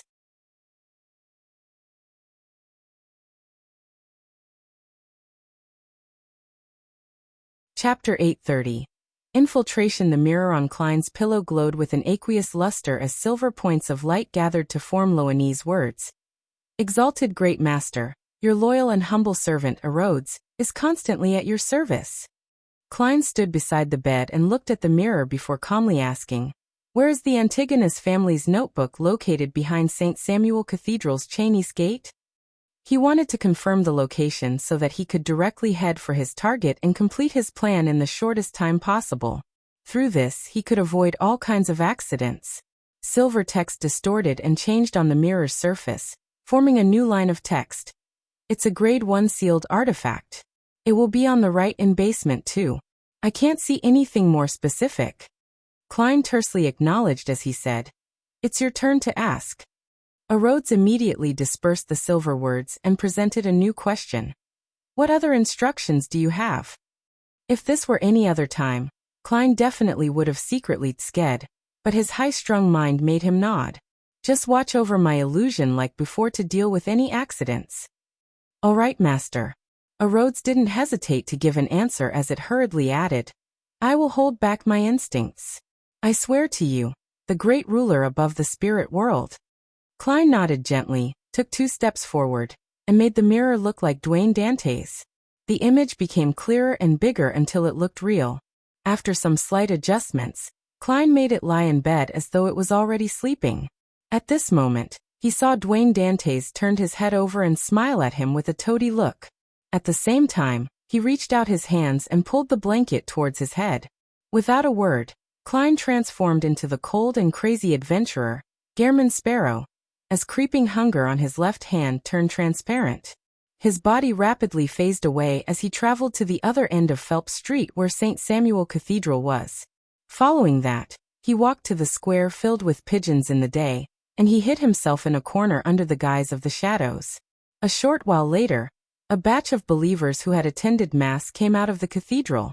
Before long, servants began leaving the cathedral with all sorts of miscellaneous items, walking to the trash bins in an alley. A number of people were dealing with the feces that was found at the spot where the carriages parked at. At this moment, a servant's body suddenly trembled before he bowed his head. He seriously began cleaning the area, and he even proactively walked towards the square as though he wanted to clean the trash there.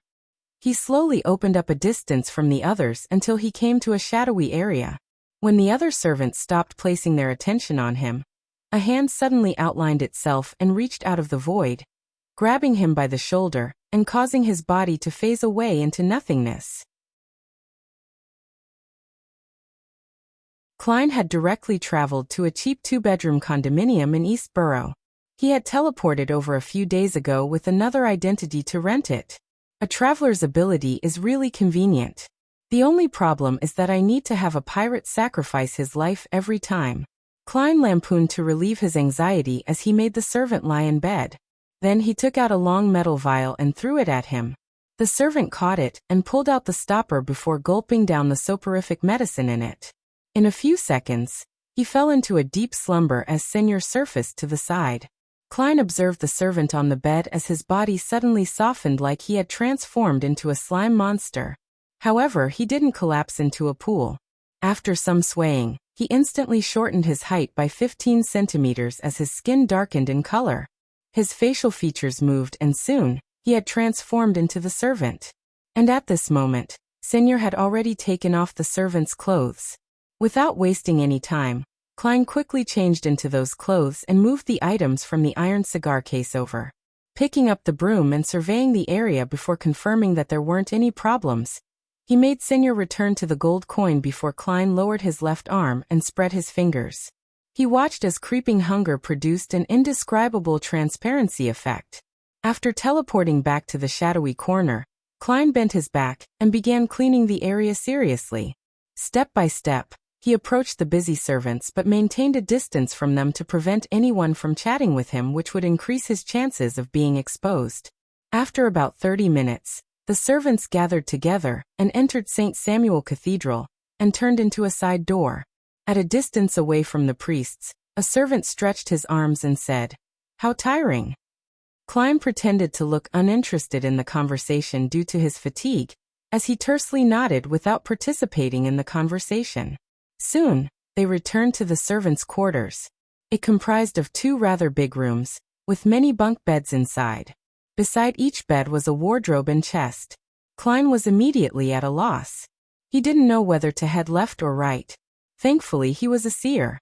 He could solely rely on his spiritual intuition on matters that didn't involve beyonders or mysterious domains. Furthermore, he was still holding on to a broom. Hence, he pretended to have his hand slip and secretly did a dowsing rod seeking. He received a revelation that he should head right. When he entered the room on the right, Klein deliberately slowed down a little, observing the actions of the other servants. Then he mimicked them by placing the broom in the region behind the door. Then he went outside to the common bathroom to wash his face, rinse his mouth, and wash his feet. After he completed all of this in a slow manner, the bed that belonged to him revealed itself, the bed that wasn't occupied.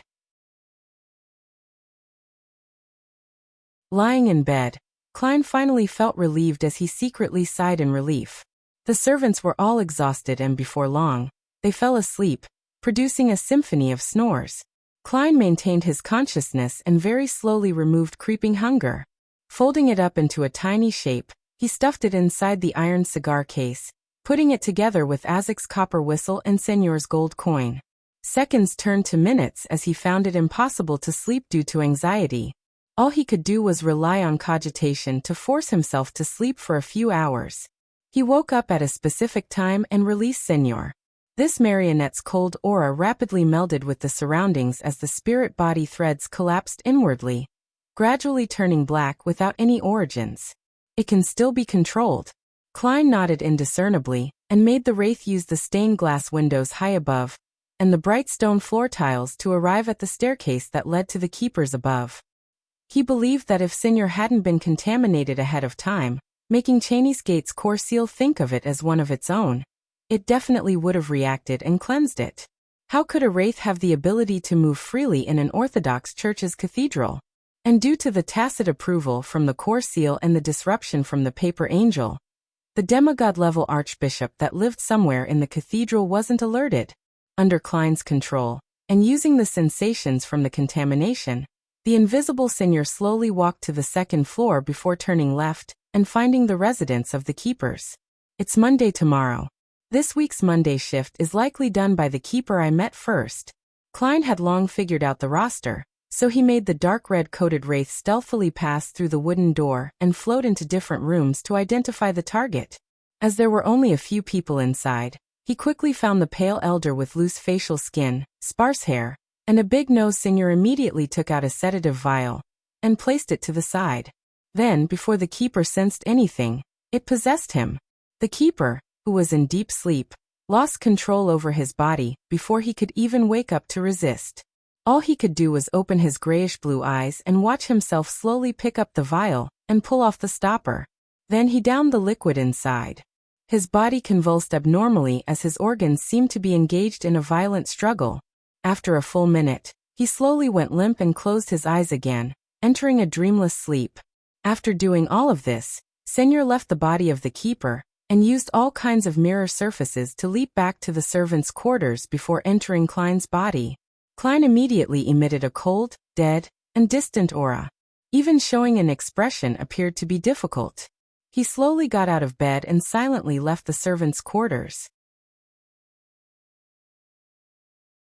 In the shadows and murals that weren't illuminated by the moonlight, he walked to the second floor and entered the target's room. Standing by the bedside, Klein, whilst in the appearance of a servant, slowly grew taller as his hair turned gray and sparse while his nose enlarged significantly. In just a few seconds, he looked identical to the keeper who just drank the sedative. Even his aura was identical. Changing into the black clergyman's coat that was placed to the side, Klein moved the keeper's and servants' clothes underneath the bed and laid down as he kept note of the time. At 5:30, he woke up ahead of time, finishing the white bread he had prepared the night before and drank a cup of water. He then looked quietly out the window. Just as day broke, Klein maintained his deadpan state and walked out the door. He went to the first floor, and following the path he had previously verified, he took a left turn. After walking for a moment, he wasn't surprised to see a priest. This was his experience as a former Nighthawk. Therefore, Klein wasn't too worried that he couldn't find the path.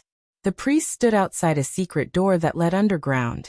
As he raised his right hand, he tapped 4 times clockwise on his chest and said, "May the goddess bless you." "Praise the lady," Klein replied hoarsely and similarly drew a crimson moon. He didn't stay any longer and walked past the priest. Under the lamps that lined the walls, he walked down the staircase and arrived at the crossroads. Based on his understanding of his environment, Klein believed that turning right would leave the cathedral, and it would likely lead to the disguised security company or other organization belonging to the Nighthawks. Therefore, he didn't hesitate to turn left. At that moment, he saw a man wearing a red glove walk over. The casually dressed man had black hair and green eyes with handsome looks. He was none other than Leonard Mitchell.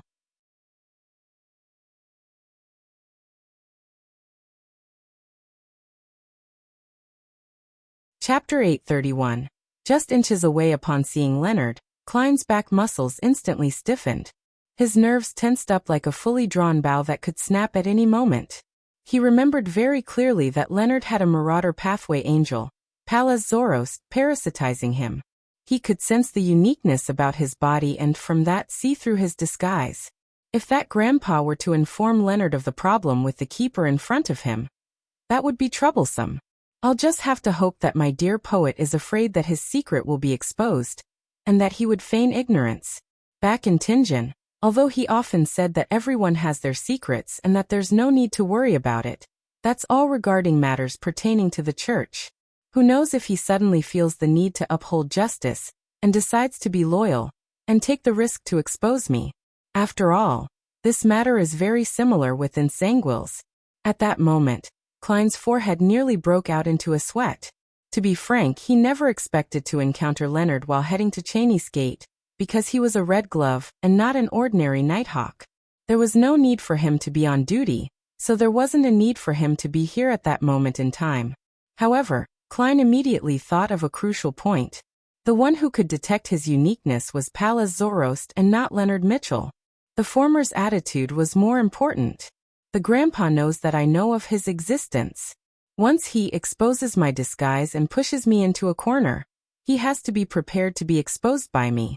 When the time comes, we will definitely be trading blows with each other, benefiting no one.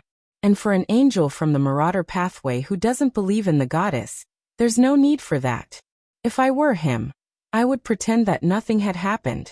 I wouldn't even remind Leonard Mitchell, leaving my safety to be decided by my host. As he quickly cleared his train of thought, Klein composed himself and walked over towards the red-gloved Leonard Mitchell. Leonard indifferently looked at the keeper with grizzled sparse hair. He couldn't help but raise his right hand to cover his mouth and yawn. He has nothing better to do because he doesn't sleep at night. So he'd gone to the duty room to play cards with the person on duty? What a perfect sleepless. Klein roughly understood the reason for the red glove poet appearing. He recalled the reactions of the keepers when they met Nighthawks in Tingen.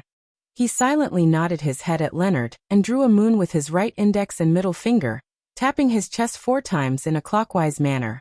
Leonard used the same action in response as he passed by the keeper without noticing anything. Klein silently exhaled as he maintained his usual pace and gait until he reached his destination. The iron-black double door was heavy and cold. Engraved on it were 7 sacred emblems appearing as though nothing could stir it. Klein turned his body to the side and took 2 steps to the side. He knocked on the keeper's door, and under the gaze of the Nighthawk on duty, he opened Cheney's gate. The darkness deep inside immediately surged out. Even though there were silver candles with engraved patterns burning silently inside, they were unable to disperse such a feeling, and the ghostly blue flame accentuated the deathly silence. Meanwhile, Klein felt that something invisible in the darkness was grazing past his skin and entering deep into his body. It passed through the boundary of reality and illusions, connecting to Wraith Senior. Suddenly, without even activating his spirit vision, he saw black threads covering the area behind Cheney's gate.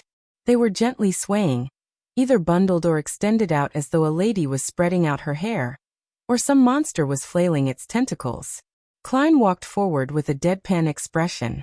After entering the sealed land, he turned around and closed Cheney's gate. At that moment, all the sounds outside were completely cut off. The silence inside was like a kingdom of the dead. It made him imagine and feel fear. Klein was reminded of himself occasionally watching the darkness in bed with his eyes open. He didn't dare to sleep even though he hadn't heard any ghost stories. It's no wonder the goddess has the title of Empress of Horror. Klein cast his gaze to the side and raised the lantern in the corner, lighting it with great familiarity. Dim yellow light immediately poured out before being tainted with a ghostly blue. Klein, who was wearing a black clergyman's robe, wasn't in a rush to head for basement 2 to search for the Antigonus family's notebook. Instead, he stayed behind the gate and patiently waited. He was doing so in the event that the Nighthawks were in urgent need of something, but could only wait until daybreak since they were unable to retrieve them at night. Based on his experience, keepers were most easily disturbed in the first 5 minutes of them entering Cheney's gate. As long as he survived that period, and as long as there weren't any additional accidents, the normal retrieval process of materials would happen after 8. That was the standard working hours of the Nighthawks and civilian staff. In other words, once Klein lasted the first 5 minutes, he wouldn't be disturbed by the Nighthawks for the next 2 hours. Of course, he didn't have that much time for his operation. The Church of Evernight opened at 8, and the servants would wake up an hour or an hour and a half ahead of time to get down to work. After 6:30, the other servants could realize that one of them was missing. Time ticked by as Klein's heartbeat couldn't help but speed up. He found the 5 minutes excruciating. Finally, his countdown finally ended as he cast his gaze towards the stone stairs in the darkness. It was the passage that led to the 2nd floor. At that moment in time, there was no one in here that could restrict him. At this stage, Klein believed that he had overcome 70% of the difficulties. The remaining 30% consisted of how he would leave after obtaining the notebook. Of course, there was always a certain chance for all kinds of accidents to happen. Klein didn't wish to be careless as he raised a lantern and walked to the stone staircase. To other Beyonders, the first level behind Cheney's gate was actually a lot more attractive than the sealed artifacts. There were all kinds of Beyonder ingredients, potion formulas, and secret knowledge here. There were even captured heretics that had been apprehended, as well as unaffiliated Beyonders. Be it trying to be rich, to advance, or to rescue their companions, an infiltrator just needed to search around this level. However, Klein needed to head deeper inside where the dangerous items were sealed. Passing through a few tightly locked stone chambers, he clearly sensed people inside. However, They weren't making a fuss or roaring, nor were they pleading for mercy or shouting for help. They were silently lying there or sitting there. Their auras had already turned cold. The lantern's light flickered as it illuminated the staircase that led down. Klein focused again and steadily walked deeper underground. He didn't run, afraid that he would trigger a negative reaction from the core seal. As it became darker, the ghostly blue flames from the elegant candle stands on the two ends had weakened. They appeared as though they were about to be extinguished at any moment. And at that moment, the pure darkness might bring about unimaginable horrific changes. Klein repressed his instinctive fear as he finally walked down the stairs and came to basement 2. With a wraith's night vision, Klein discovered that there were strange walls made of steel, bricks, mud, and silver. They were sectioned off into different regions, with certain spots open and other rooms tightly shut. All of them had a sealed artifact. With the lantern in hand, he turned left as the scene before Klein's eyes lit up. He saw a burning flame and a glowing red and black anthracite and charcoal. The region was in a half-open state. Inside was a bathtub-like object made of steel. The area beneath it was dug open and was stuffed with anthracite, charcoal, and other flammable objects. They kept burning, making the steel bathtub produce bubbling sounds, letting the steam emanate out, condensing on the ceiling and dripping down like rain.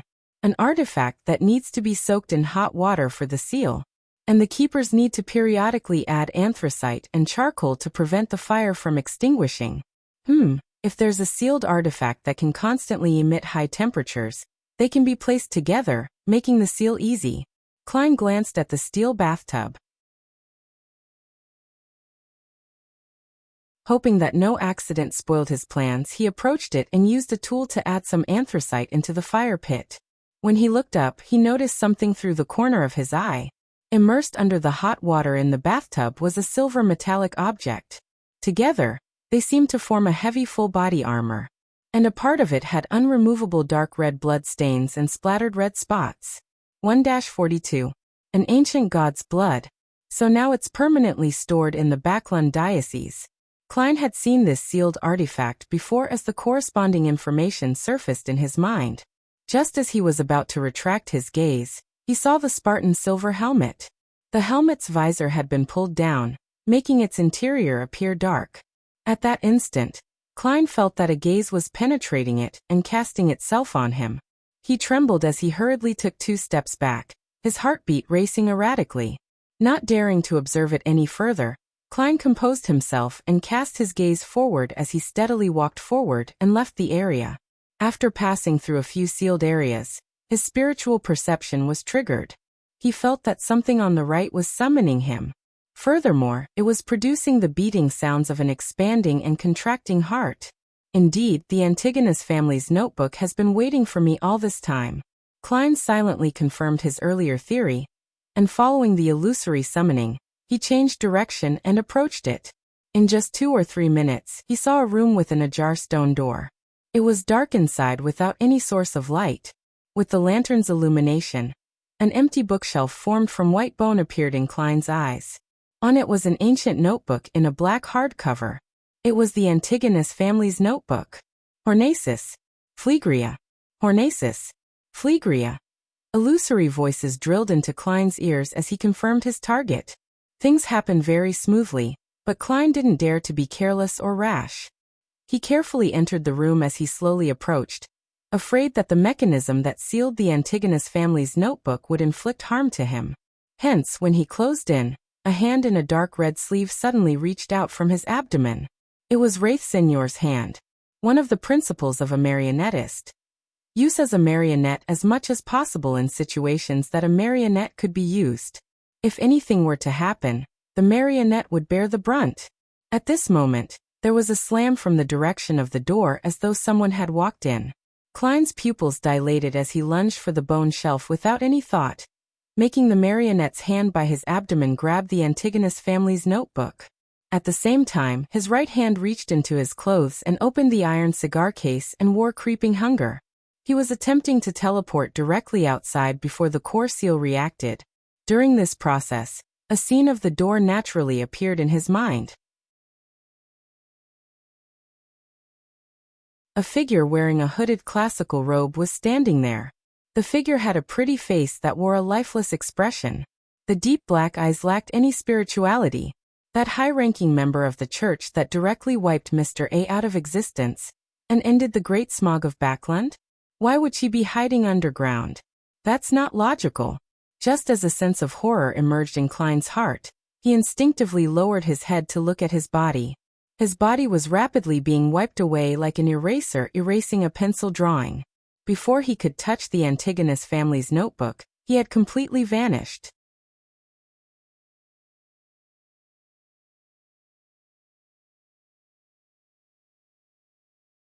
Chapter 832.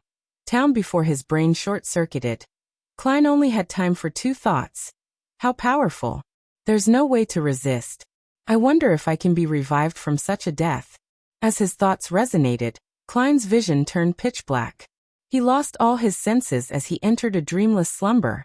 After an unknown period of time, the silent darkness suddenly stirred. He vaguely felt a sense of grogginess as he felt a cold wind blow at him.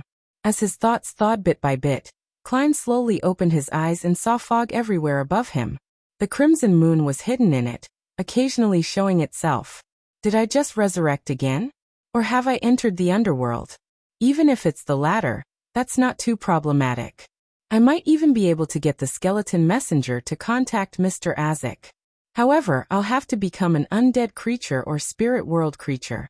Klein's mind was still a little heavy, as though someone had injected glue into his brain, preventing him from expanding on his thoughts.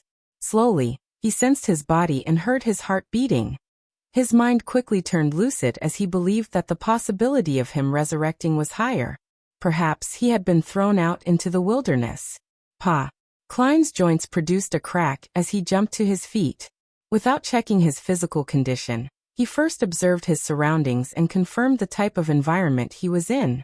The first thing he saw was a fog that permeated the area and the dark and stillness of the night. And close by was a tiny town. The most striking building in the town was an extremely ancient spired cathedral. It was completely black in color. There wasn't a bell tower, and at the top of it were pitch-black ravens spiraling around it.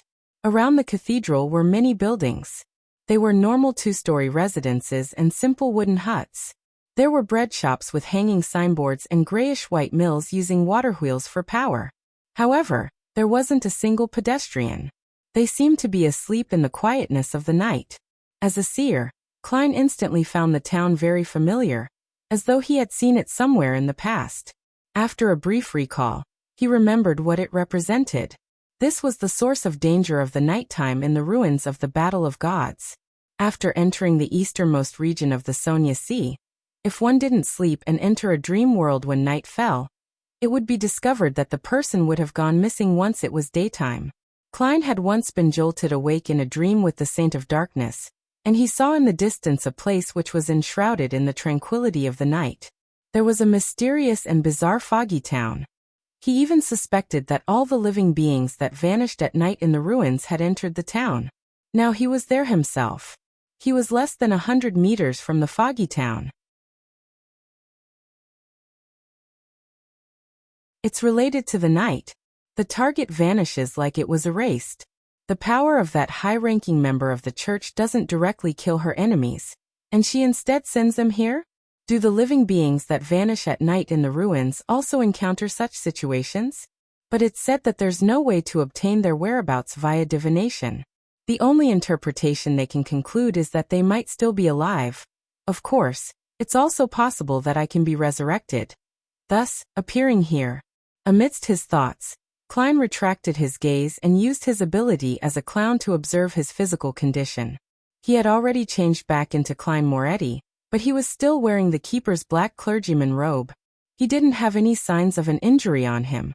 Filled with experience, Klein quickly calmed down. His right hand reached into his pocket and opened the iron cigar case. He took out the folded human skin glove and wore it on his left hand. After confirming that creeping hunger could still be used, Klein lifted Azek's copper whistle and blew into it. However, the skeleton messenger didn't appear in the spirit vision. He quickly activated. Klein wasn't too surprised with such an outcome. Instead, he found it normal. After all, the people who had vanished on the eastern front of the Sonia Sea had yet to be found.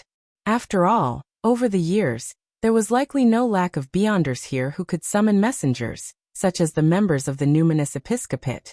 This place is directly isolated from the spirit world. From the looks of it, traveling can't be used. As expected of a high-ranking member the church sent to deal with the great smog of Backlund, she sends her targets here as a form of eternal exile or imprisonment. It's impossible to use ordinary or simple means to contact the outside world. To escape from this place, even saints will find it difficult. Klein didn't lose himself to anxiety as he still felt confident. He placed Isaac's copper whistle back into the iron cigar case and prepared to take 4 steps counterclockwise. He wanted to head above the gray fog to escape the imprisonment of the fog town. Blessings stem from the immortal Lord of heaven and earth. Blessings stem from the sky Lord of heaven and earth. Blessings stem from the exalted Arch of heaven and earth. Blessings stem from the celestial worthy of heaven and earth.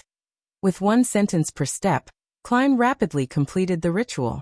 However, he didn't hear the familiar, frenzied ravings. Nor did he see the endless emanating grayish-white fog. Klein's pupils constricted as he fell into a momentarily daze. This place was isolated from the mysterious space above the gray fog. This made his greatest trump card unusable. Klein had relied on the area above the gray fog to escape danger many times in the past. But this time, this solution was ineffective. This was the first time he was encountering such a situation. Man, it feels as though my cheat has been blocked. Klein lampooned to relax his tense emotions. Based on his knowledge of mysticism, he suspected that the foggy town was likely related to a true deity, because this was the only explanation as to why he couldn't head above the gray fog. This place has close ties to the night. I was sent here after encountering a high-ranking member. Could it be a prison that the goddess created herself? But she is the mother of concealment. Perhaps she can directly make people or items enter a concealed state, making people in the real world never able to find them again. Klein seriously contemplated and decisively decided to explore the foggy town. This was because the method to leave this place was most likely to be there. At this point, he was no longer worried about not being able to convene the tarot club. Of course, there was no need for him to worry about it for now. He had cancelled the coming tarot gathering ahead of time, because the operation of stealing the Antigonus family's notebook was fraught with danger and variables. Klein suspected that he might end up dead and be unable to resurrect in time. Therefore, he used a reasonable excuse to get everyone to make additional preparations for a week. After making up his mind, Klein immediately got the wraith inside him to float beside him. The marionette's condition was already in a terrible state. The dead and cold aura was something substantial, making his control of the spirit body threads somewhat rough. Thankfully, I can still use him for a few more days. Also, Mr. A was erased by that high-ranking church member. He might be living nearby. I have to be careful about this person who's equivalent to a lunatic. Klein transformed into Gehrman Sparrow as he made Senior walk ahead and enter the foggy town. Following the marionettist principle he had concluded, he stood in the back with a distance of at least 110 meters between them. Over time, his digestion had increased his control over his marionette to 120 meters. There was also a reduction in the time needed to gain initial control of spirit body threads and completely change someone into a marionette. Faced with an enemy whose spirit body was equally strong, the former took 16 seconds, and the latter took 4 minutes. In the silent foggy world, Senor, in his dark red coat and old triangular hat, didn't take long to enter the bizarre and mysterious town. Many of the building doors were still open, as though they were welcoming guests from afar. With his marionette's vision, Klein saw that there was a half-chewed loaf of white bread on the table. There were wine glasses for red wine and messy silver cutlery. It looked like someone had been enjoying dinner, but there was no one present. The owners of these different houses seemed to have suddenly vanished into thin air. Vanished.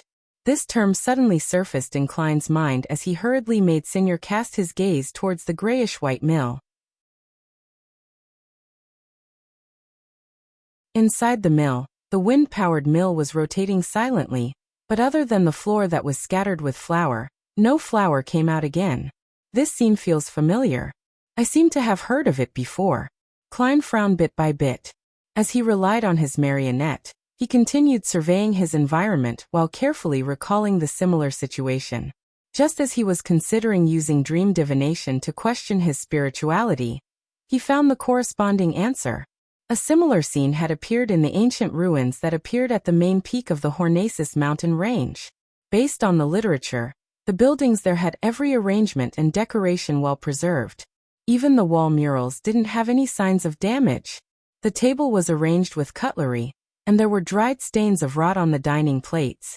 In some rooms, there were half-filled bottles of alcohol that had almost turned into plain water. The discoverer mentioned that when he first discovered the remains, he even had the belief that the people residing there had just vanished all of a sudden.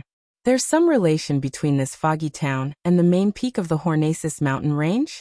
No way, after trying to avoid it, I ended up coming to it? Klein's facial features twitched involuntarily. For a moment, he couldn't believe what was on his mind. Of course, the scene was just similar and wasn't enough to make him come up with such a conclusion.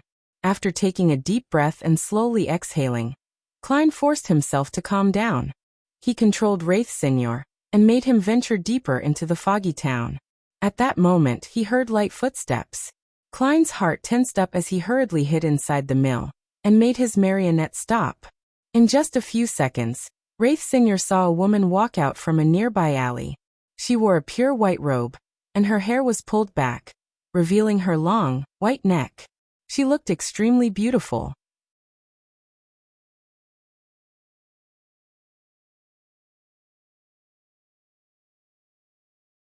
Chapter 833. Things to take note of inside the dark, foggy town. The woman who walked out of the alley seemed to be out of place with her surroundings. She was pure, stately, and untainted. She was so gorgeous that it lit up the eyes of anyone whose gaze landed on her. As for her pure, simple robe and her loosely pulled back hair, they added to her bearing and languidness. That gorgeous woman also noticed Senor. Her expression froze for a moment before she smiled. Using a sweet voice she said, "Senor, when did you become a marionette? If not for the powers of Evernight contaminating you this badly, I wouldn't have recognized you." Although she looked like she was talking to Senor, she was actually conversing with the controller through the marionette. "Sigh, this kind of dead and cold aura can't be hidden at all. I can't fool beyonders of higher sequences. I was still hoping that I could hide somewhere inconspicuous and use Admiral of Blood Senior to make contact with her so as to maximize my own safety. This place screens away the power of the gray fog, so if I were to die, I likely won't be able to resurrect."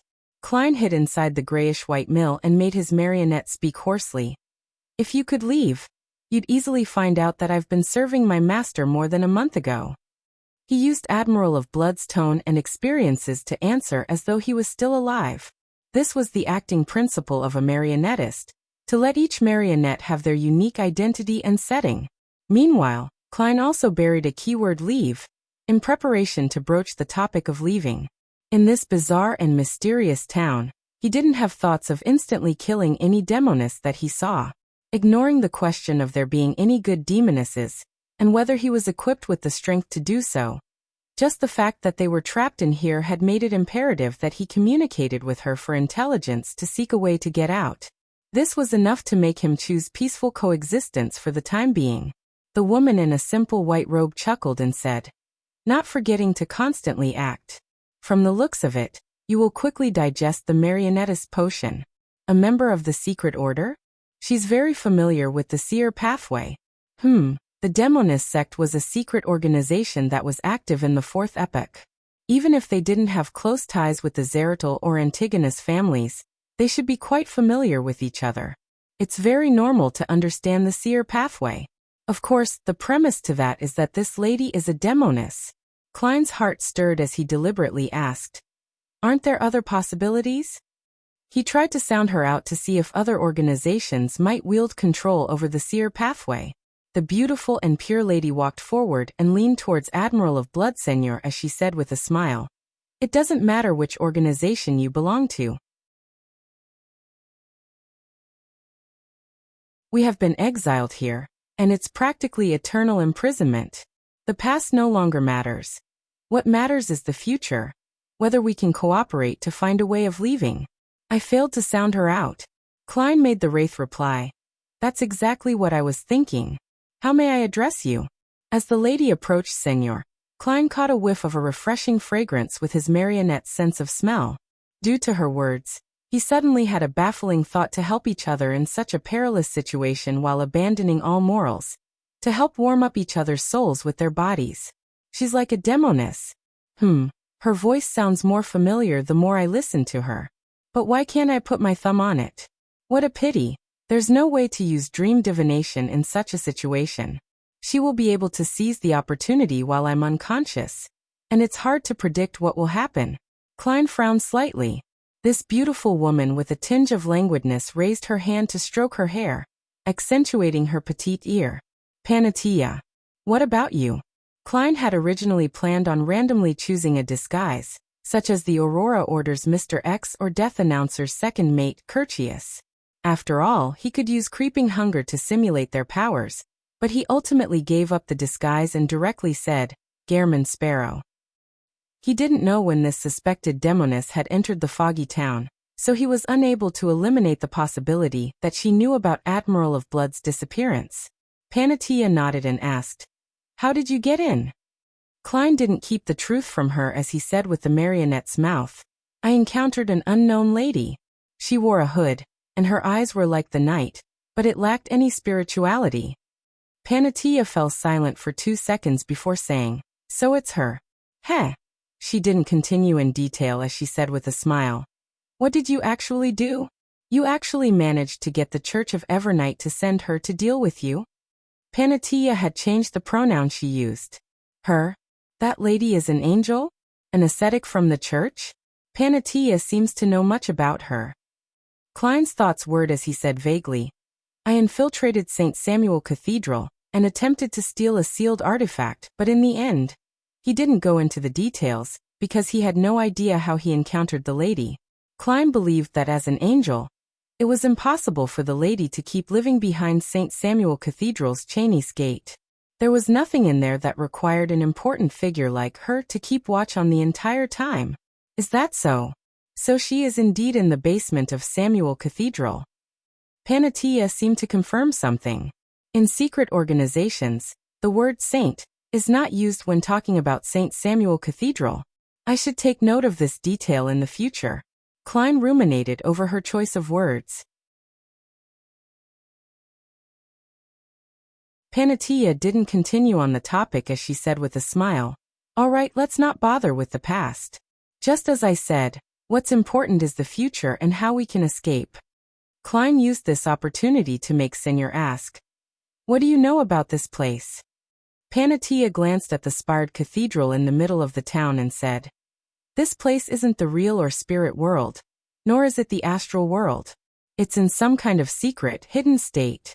I've explored most of this area, including the area outside the town. I didn't manage to find any clues. All that's left is that cathedral. Perhaps all the secrets are hidden inside. Why don't you explore the cathedral? Klein asked with his marionette's mouth. Panatia yanked her pure white robe. On it were signs of wear and tear. My intuition tells me that there's extreme danger inside. Upon saying that, she switched topics. And now there's a solution. Your marionette can help us scout. Even if it's lost, it wouldn't deal you any harm. Don't worry. As long as we gain an understanding of the situation inside, I'll find a chance to give you a better marionette. After all, it doesn't look like it can last long. There's nothing unreasonable about that, but I don't trust you. After all, you are most likely a demoness. Klein didn't agree or object to it as he took the opportunity to get Senor to ask, Are there any things to take note of while in here? Panatia pursed her lips and said, Due to various reasons, a sizable number of people end up here, but they have all vanished. All vanished? Klein's heart palpitated as he asked, What happened? Panatia sighed and said, There are things I'm not sure about. Some entered those buildings and ate some of the food inside. Then they vanished instantly. And this time, the results of divination indicate that they've lost their lives and are undergoing eternal sleep. There will be erasure and vanishing events in this foggy town? Furthermore, they will no longer exist. Klein was horrified before he thought of another matter. He nearly blurted it out. Won't you feel hungry? Afraid that it would result in an anomaly, he forcefully held his tongue and made Senor ask her indirectly. How long have you been in here? As though sighing and laughing, Panatia said, Perhaps it's been half a year. I've witnessed many people cannibalize others for sustenance. Thankfully, I don't need much and can live very long with a bit of food. And on a human's body, there is food that won't damage the body too significantly. As she spoke, she raised her hand and pointed at the crimson moon hanging behind the fog. Another thing to take note of is that once the crimson moon turns clear, there will be changes here. It will become extremely dangerous. I've been severely injured as a result. As she said that, she turned to point at a tear in her pure white robe.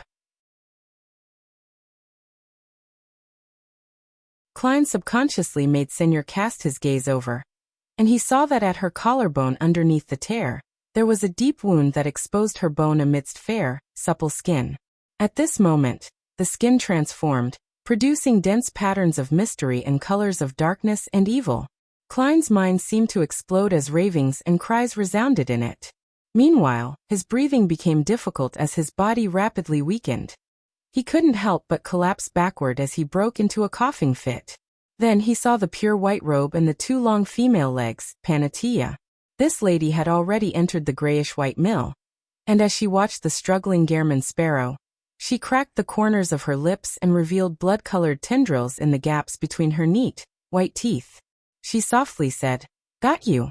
That you're tuning in to the Limei's Wuxia Whispers YouTube channel. We're so grateful for your support and don't forget to subscribe to join us on this incredible journey through captivating stories. Your generosity through donations truly makes a world of difference, as it's the primary source of revenue that allows me to expand and enhance this channel for you. Thank you from the bottom of my heart for being a part of this adventure.